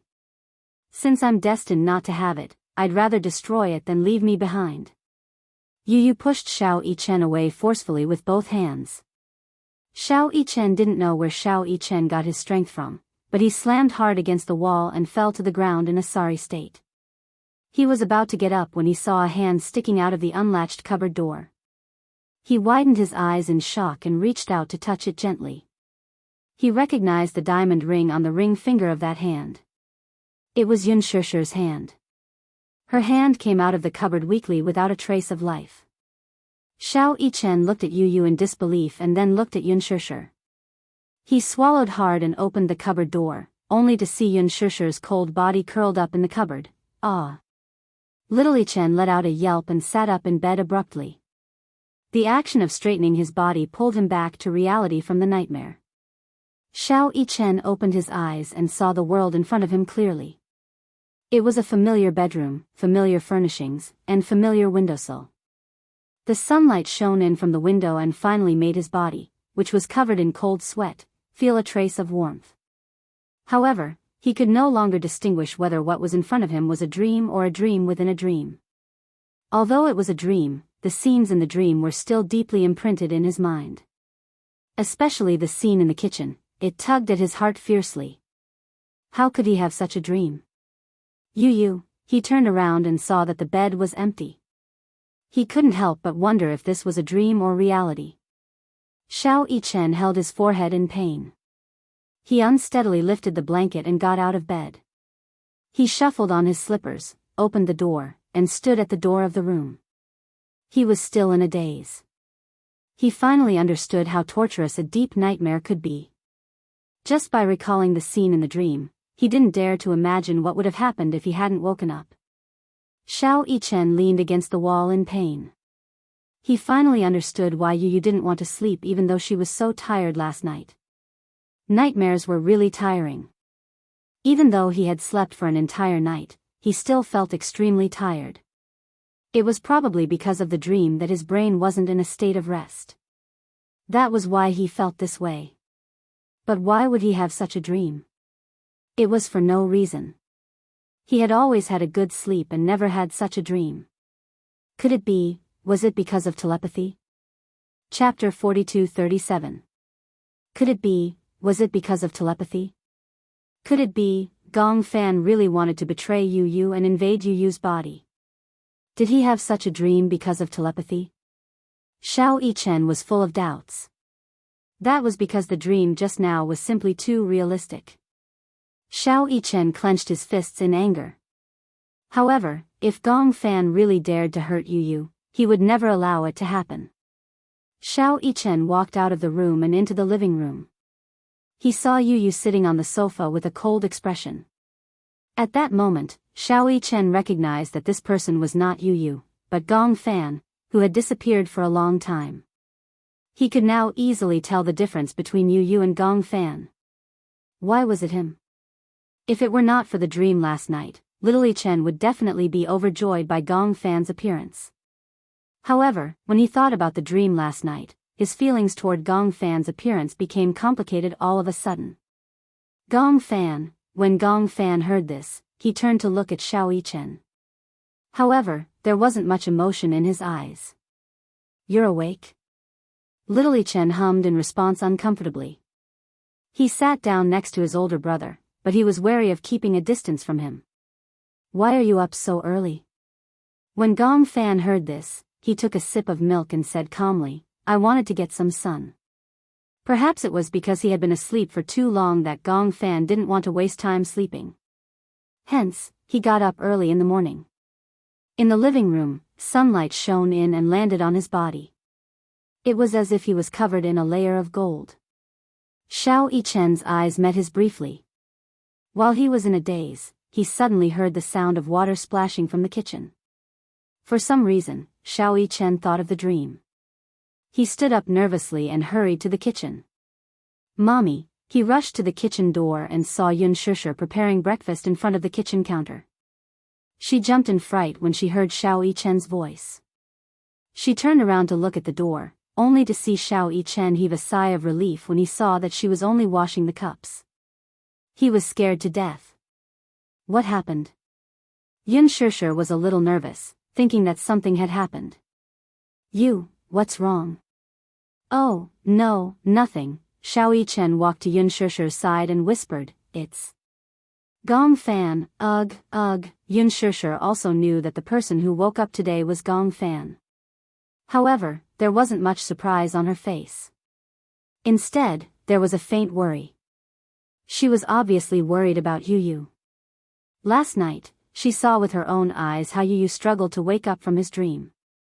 He told her tiredly that in his dream, Gong Fan held a knife and stabbed his heart. Even though she had comforted him back then by saying that it was just a dream, no one dared to say whether it was a dream or if Gong Fan's personality had entered his dream and created such a terrifying nightmare. Now, early in the morning, she found out that Yu didn't wake up. The person who woke up was Gong Fan. This made her feel strangely uneasy. There was an invisible pressure between Yu and Gong Fan that was weighing on her heart. Chapter 42-38. Mommy, yesterday Xiao Yichen pondered for a long time. He did not know how to tell Yun Shishir what had happened in his dream. Firstly, he was afraid that she would be worried. Secondly, he was afraid that such an unrealistic dream would give her a psychological hint. He suspected that everything in the dream must have something to do with Gong Fan. Could it be that Gong Fan really wanted to invade Yu's body? Was that why he had this dream? He had this dream because he had a telepathic connection with Yu. That was why he had this dream. Xiao Yichen was very worried. But would Gong Fan really do that? In order to invade Yu's body, he did not hesitate to hurt Yu. Whether it was him or Yun Shishir, they all welcomed and accepted him. The family got along very well. Even Yu was very tolerant of Gong Fan. How could he hurt Yu? Xiao Yichen could not believe it. At the dining table, Yun Shishir served breakfast on the table. Xiao Yichen and Gong Fan sat opposite each other at the dining table. Xiao Yichen looked at Gong Fan as he ate his breakfast. He was hesitant. He had a lot of questions to ask Gong Fan, but he was worried that Gong Fan would be as cruel and vicious as he had been in the dream. If he asked this question, he would alert the enemy. Xiao Yichen was surprised to find that ever since he woke up from this dream, he seemed to be more cautious of Gong Fan. He seemed to be on guard against him. This was a subconscious precaution. It was not intentional at all. Gong Fan took a bite of his bread. When he saw that Xiao Yichen seemed to have a lot on his mind, he raised his eyebrows and asked, "What's wrong?" Oh, nothing." Xiao Yichen shook his head and picked up 2 slices of bread. He smeared a layer of blueberry jam on it and put it into his mouth absent-mindedly. "You don't seem to have slept well." Gong Fan's casual words made Xiao Yichen's heart skip a beat. No. But I feel that you're not in good spirits." It was not deliberate concern. Although Gong Fan's tone was not that warm, one could tell that he cared. He noticed that Xiao Yichen looked a little pale. He had a feeling that Xiao Yichen did not have a good rest today. He looked a little tired, and his complexion was a little worse. Little Yichen touched his cheek and gave a perfunctory reply. "Maybe it's because I had a nightmare." However, Gong Fan did not think so. Xiao Yichen was so carefree. What nightmares could he have? Turning into a box upon landing? Xiao Yichen replied. "I haven't played PUBG recently. I remember that you were addicted to this game. For a period of time, you would eat chicken during the day, chicken at night, and even in your dreams." Gong Fan paused, took a sip of milk, and teased, "Did you dream that you were being chased by someone with a frying pan?" Ahem. Gong Fan was actually in the mood to joke with him. Xiao Yichen felt a little more relaxed. He thought that a dream was just a dream. There was no need for him to take it too seriously. It was just a dream, but it had extended to other aspects. Yu was his younger brother. Similarly, Gong Fan was also his younger brother. How could he not trust Gong Fan and suspect that he wanted to hurt Yu? It was just a dream. Xiao Yichen deliberately ignored everything that happened in the dream. Chapter 42-39. Xiao Yichen was distracted. and Gong Fan was obviously in a daze as well. He kept using the knife and fork to rub the egg yolk on the plate, as if he was thinking about something. Yun Shishir couldn't help but worry when she saw him in a daze. "What are you thinking about?" Gong Fan only snapped back to his senses after a while. He looked up at her and replied, "Oh, I feel a little unfamiliar. I feel like I've been asleep for a long time." Xiao Yichen smiled and said, "You're right. You've been asleep for a long time." Gong Fan frowned. Yun Shishir asked tentatively, "Do you remember where you were before you fell asleep?" Gong Fan recalled for a moment and looked up. "In Mommy's arms?" You still remember?" "Yeah, I remember that you promised someone to make a dessert table. In the end, I was muddle-headed that day and suddenly fainted. Do you feel that something's wrong? Why did you suddenly faint for no reason?" Yun Shishir asked deliberately, trying to get some clues from Gong Fan. Gong Fan listened and tried to recall his memories. However, no matter how he tried, he was indeed missing a part of his memory from that day. "I can't remember clearly, I see." Yun Shishir couldn't hide the disappointment in her eyes, but she hid it very well. Gong Fan obviously noticed the disappointment in her eyes and asked worriedly, "What's wrong? Did something happen that day?" "Nothing." Yun Shishir sat down and smiled. "Let's eat. Let's finish eating early and go for a walk outside, okay?" "Okay." Gong Fan's expression instantly relaxed. He enjoyed the time he spent with Yun Shishir the most, and he felt that the whole world was peaceful and blissful. Xiao Yichen still looked troubled. He had an exhausting nightmare last night, and even after waking up for a long time, he still couldn't get over it. In the backyard, Hua Jin stood by the swing and quietly looked at Natalia, who was sitting on the swing and playing by herself. Time was quiet and leisurely. "Can't you push me?" Natalia suddenly asked him for help. Hua Jin smiled and asked half-jokingly, "Why?" "I wanted to push you, but you said you wanted to do it yourself." "I want to swing higher, but after swinging for a long time, I can't get any higher." Hua Jin helplessly circled behind her and gave her a gentle push. "How about this height? If it's too high, what if we fly out?" Natalia shook her head like a rattle drum. No, I want to go higher." "Don't worry. I'll hold on tight." When Hua Jin heard this, he was also helpless, so he repeatedly reminded him, "You must hold on tight, otherwise, you will definitely fall and become stupid." "Yes." Natalia nodded and held the rope.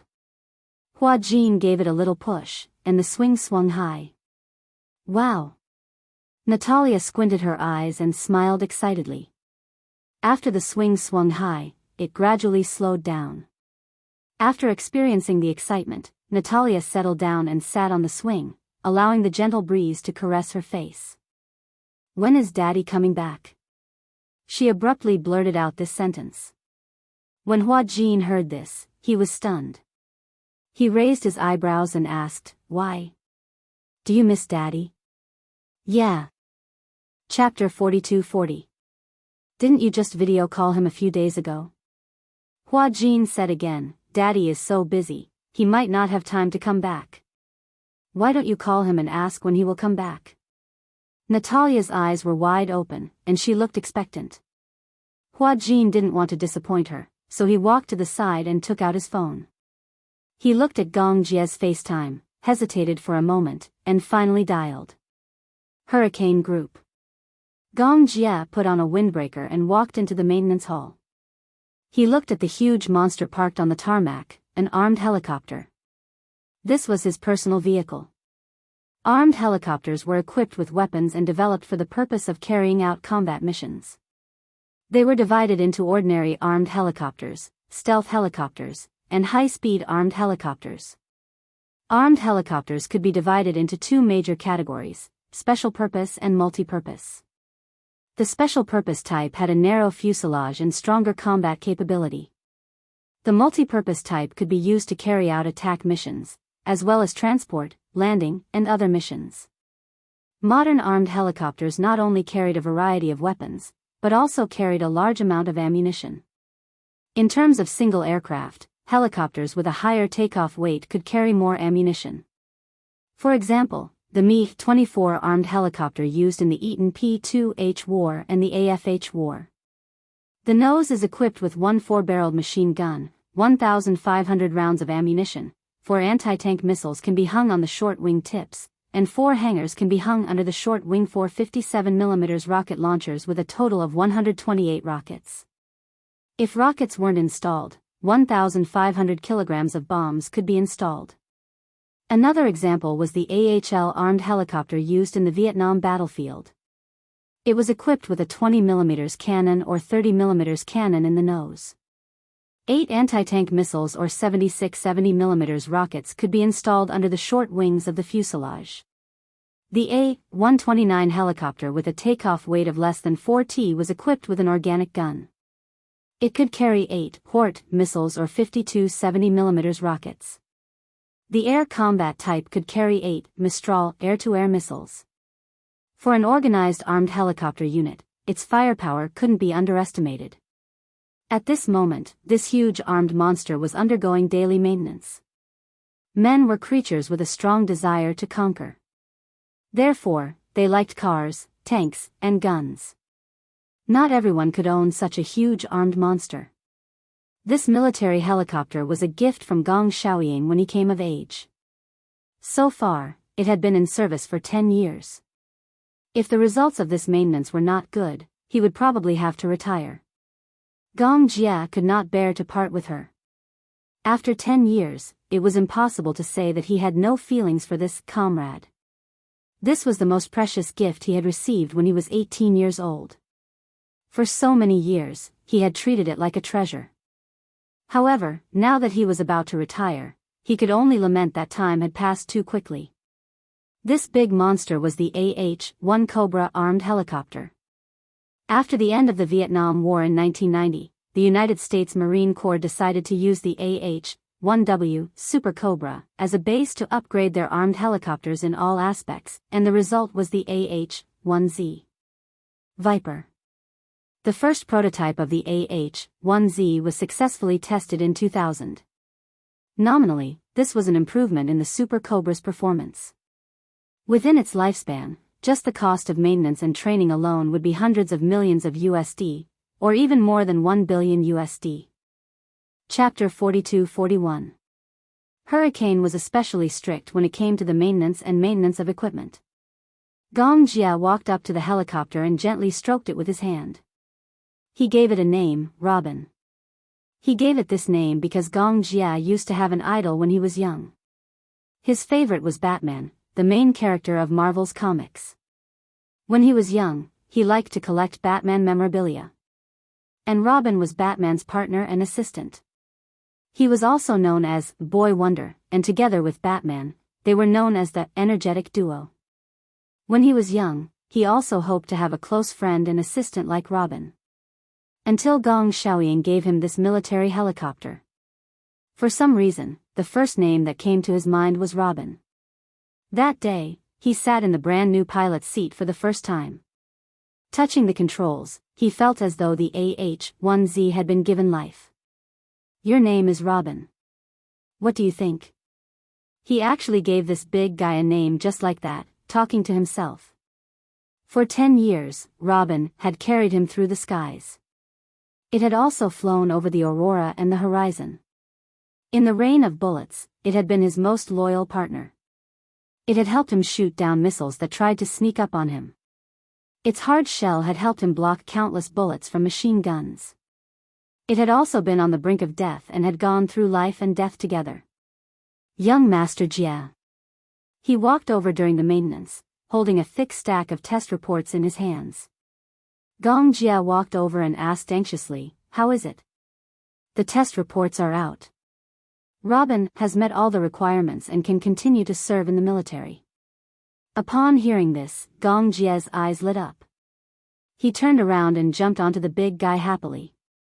It was just like when he had just become an adult and saw it for the first time like a child. Robin, that's great. He thought that Robin couldn't continue to serve in the military. He didn't expect that Robin could continue to accompany him by his side. Just then, his cell phone suddenly rang. Gong Jia answered the call. Soon, Hua Jin's face appeared clearly on the screen. At the same time, Hua Jin also saw Gong Jia's face on the screen. For some reason, Hua Jin saw a smile on Gong Jia's face. It was rare for him to see him smiling so happily. Usually, he had a cold face and an indifferent expression on his face. It was rare to see him smile so innocently like a child. Upon seeing Hua Jin, the smile on Gong Jia's face disappeared and he cleared his throat awkwardly. What? What's the matter? Hua Jin was speechless. Could it be that his face dampened her mood? For some reason, Hua Jin was a little. Are you free? Gong Jia thought about it for a while. He did not seem to have much free time recently. His schedule was packed. What's wrong? What's the matter? Natalia misses you. He kept asking me, when are you coming back? Give her the phone. Okay. Hua Jin passed the cell phone to Natalia. Natalia held the cell phone and saw Gong Jia's face. She immediately smiled. Daddy, are you busy? She looked at him eagerly. Although she was smiling, the anticipation in her eyes made Gong Jia unable to say that he was busy. Daddy, do you miss me? Natalia asked again. Gong Jia raised his eyebrows and leaned closer to the screen. What do you think? Chapter 42. How do you know that I don't miss you? If you miss me, you will definitely rush back to see me. Natalia pouted, looking aggrieved. When Gong Jia heard this, he couldn't bear to see her like this. He ran his fingers lightly across the screen as if he wanted to touch her face. Daddy will go back to spend some time with you, okay? Natalia was still not satisfied with this answer. She asked, when will you be back? In a few days. Then, in a few days? Gong Jia frowned slightly. He didn't know what to do next, so he couldn't give her an answer immediately. However, if he gave her a half-hearted answer and didn't call her back after agreeing on a time, Natalia would be very disappointed in him and think that he didn't keep his word. Therefore, he had to be very careful when answering this question. Thus, Gong Jia replied, Daddy will call you back tomorrow, okay? Daddy will arrange some work and go back to see you when I have time. If Daddy is really busy, you don't have to come back to see me. Natalia was a little embarrassed. She could tell that Gong Jia was really busy. Although she missed him, she couldn't force him. Natalia was very sensible, well-behaved, and considerate. She didn't like to force people. Seeing this, Gong Jia's heart softened even more. Good girl. I promise to make time to go back to see you, so I will definitely do it. However, I don't know what to do next. Why don't you pass the phone to Uncle? I will tell him something. Okay. Natalia reluctantly passed the phone to Hua Jin. Hua Jin took the phone and walked to the side. Before Gong Jia could speak, he lowered his voice and said to him, Did Alice tell you? What did she say? It's about Natalia. Natalia? During this time, Alice hadn't contacted him. Who was Natalia? Noticing the confusion in his eyes, Hua Jin realized that Gong Jia probably didn't know about this. Alice suspects that Natalia's personality has already appeared. However, Alice said that Natalia's personality is very dangerous. She even knows how to hypnotize people. Therefore, Natalia is in danger. Danger? I might as well say that she is a dangerous person to us. She is like a ticking time bomb. We don't know when she will explode, but we don't know if she will explode. Gong Jia frowned and said immediately, Alice didn't mention this to me. I think she is too suspicious. Hua Jin paused for a moment and said, I've been under a lot of pressure recently. It's not that I'm scared, but I'm worried that I won't be able to take good care of Natalia. After all, I have no experience in taking care of patients, and my reaction is always half a beat slower. Don't worry, there's no need to be so stressed. Just pay more attention to her condition. I believe that with Alice around, the situation won't get out of control. I will arrange my work as soon as possible and try to return to China as soon as possible. Because Alice was by Natalia's side, Gong Jia wasn't very worried at first. However, when he heard Hua Jin's words, he realized that things might not be so simple. Chapter 42-43. Hua Jin nodded. For some reason, when Gong Jia promised that he would arrange it as soon as possible and return to see Natalia, Hua Jin felt inexplicably relieved.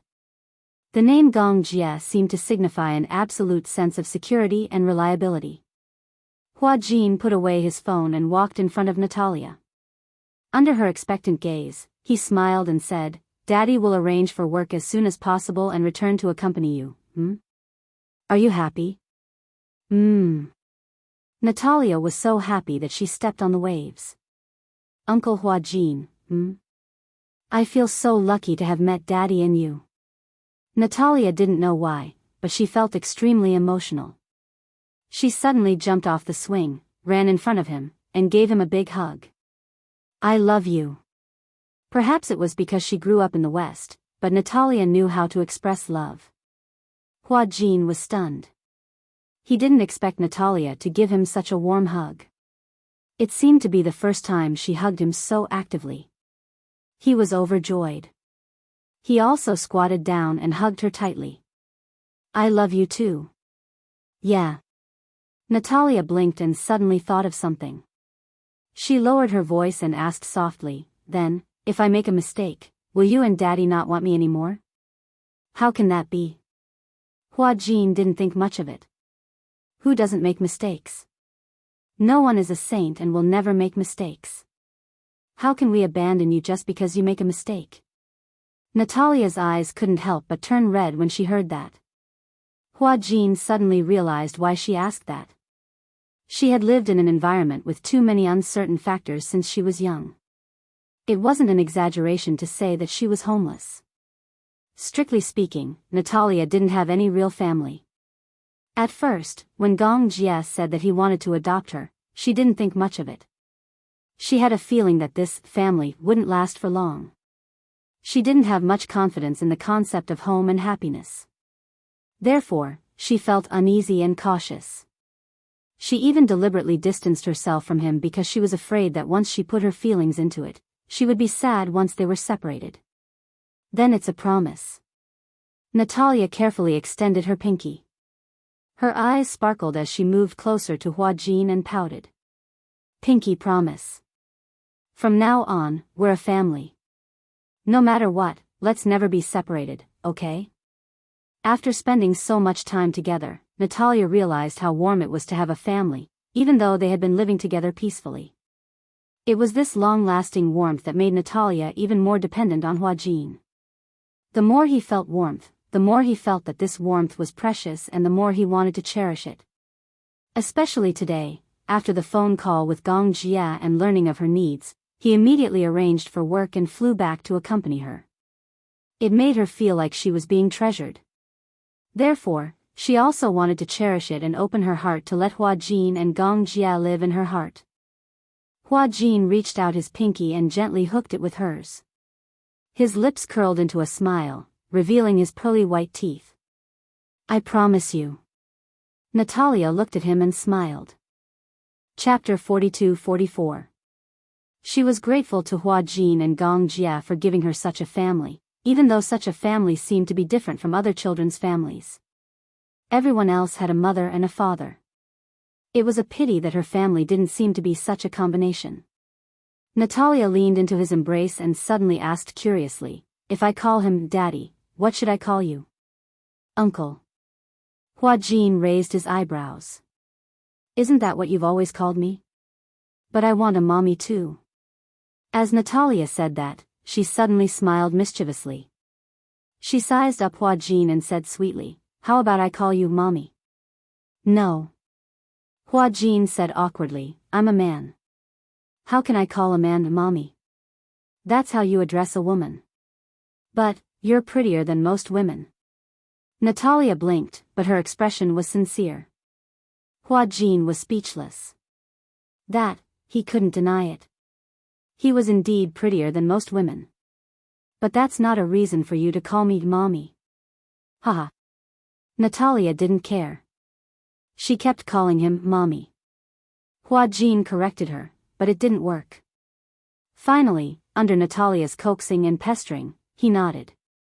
You're not allowed to call me that outside. Then what should I call you? Hua Jin was also confused. That's right. Hua Jin suddenly said, how about you call me Daddy too? After a pause, he felt a little guilty. Are you willing to call me that? I'm willing. But. What if you're both here? Natalia didn't say it clearly, but Hua Jin understood what she meant. She meant that if Hua Jin and Gong Jia were both present, wouldn't it be easy to confuse them if they both called him Daddy? How about this? Natalia said, I'll call Gong Jia Daddy Jia, and you Daddy Jin. Pfft, Hua Jin suddenly laughed. It sounded as if he and Gong Jia were a couple. It felt weird. In foreign countries, many gays and lesbians formed marriage families, and their adopted children were called that. If outsiders heard it, they would misunderstand that he and Gong Jia were a couple. Daddy Jin, Daddy Jin. It sounds nice when you call me that. After spending so much time together, she was no longer as cold and distant as she was when they had first met. This question stumped Natalia. She mumbled, I like both of them. Hua Jin asked again, if he and I both fell into the sea, who would you save first? Natalia furrowed her brows. I don't know how to swim. If I save you, I'll die too. Ha ha ha. Hua Jin was amused by her serious answer. What I mean is, if you know how to swim, then I'll definitely save you first. Why? Because Daddy Jia knows how to swim. Natalia looked troubled. Chapter 42-45. I'll tell you a secret, okay? Natalia said seriously. What secret? Actually, I have an older sister. Natalia hesitated for a long time before deciding to tell him the secret. Hua Jin's expression changed instantly. Shoo, this is a secret. Don't tell anyone else, or else my sister will be angry. What's your sister's name? Natalia said. Actually, it feels weird to say that she's my sister because other than me, no one else has seen her. I feel that she's more like another me. You can see her? Probably. Hua Jin was a little confused by her tone. Why did she sound so uncertain? So, can I see her or not? Does it count if I see her in my dreams? In your dreams? I feel that she can control my body. Do you know about the crystal ball? Hua Jin vaguely sensed that he might be able to find some clues about Natalia from Natalia's mouth.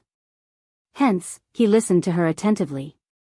That crystal ball was a gift from my sister, Natalia. Gift? Natalia nestled in his arms and recalled. Actually, the first time I saw her was a long time ago. At that time, I couldn't sleep well. I would have many dreams, very strange dreams. Many times, I couldn't even tell which was reality and which was a dream. So, she gave me that crystal ball and said that as long as I hugged it to sleep at night, I would be able to sleep well. At least, I wouldn't have those strange dreams anymore. Crystal ball? Could it be? Natalia had hinted to Natalia that hugging the crystal ball would allow her to sleep well. Was she actually using the crystal ball to control Natalia? Natalia might have been controlled by Natalia because of the crystal ball? This seemed to be a very important clue. I see, Hua Jin probed. Do you have to hug the crystal ball to sleep every night? Yes, sometimes I forget, but if I do, I'll have a lot of strange dreams at night. However, if I hold the crystal ball, sometimes I feel like I have slept for several days, and I feel very tired when I wake up. I see, actually, I'm very curious. Natalia frowned and turned to look at Hua Jin. Pursing her lips, she hesitated for a long time before finally asking the question that had been bothering her for a long time. None of you can see Natalia, can you? Hua Jin didn't say anything. He just shook his head subconsciously. I feel that Natalia is very bad. Very bad? Yes, she told me not to trust anyone, including you and Daddy. So, in the beginning, I was always wary of you, but slowly, I found that you were very good to me, very gentle, just like family. I wanted to get close to you, but every time I wanted to get close to you, she would stop me. How strange, she always seems to be able to see through my heart. Then why do you think she's bad? Because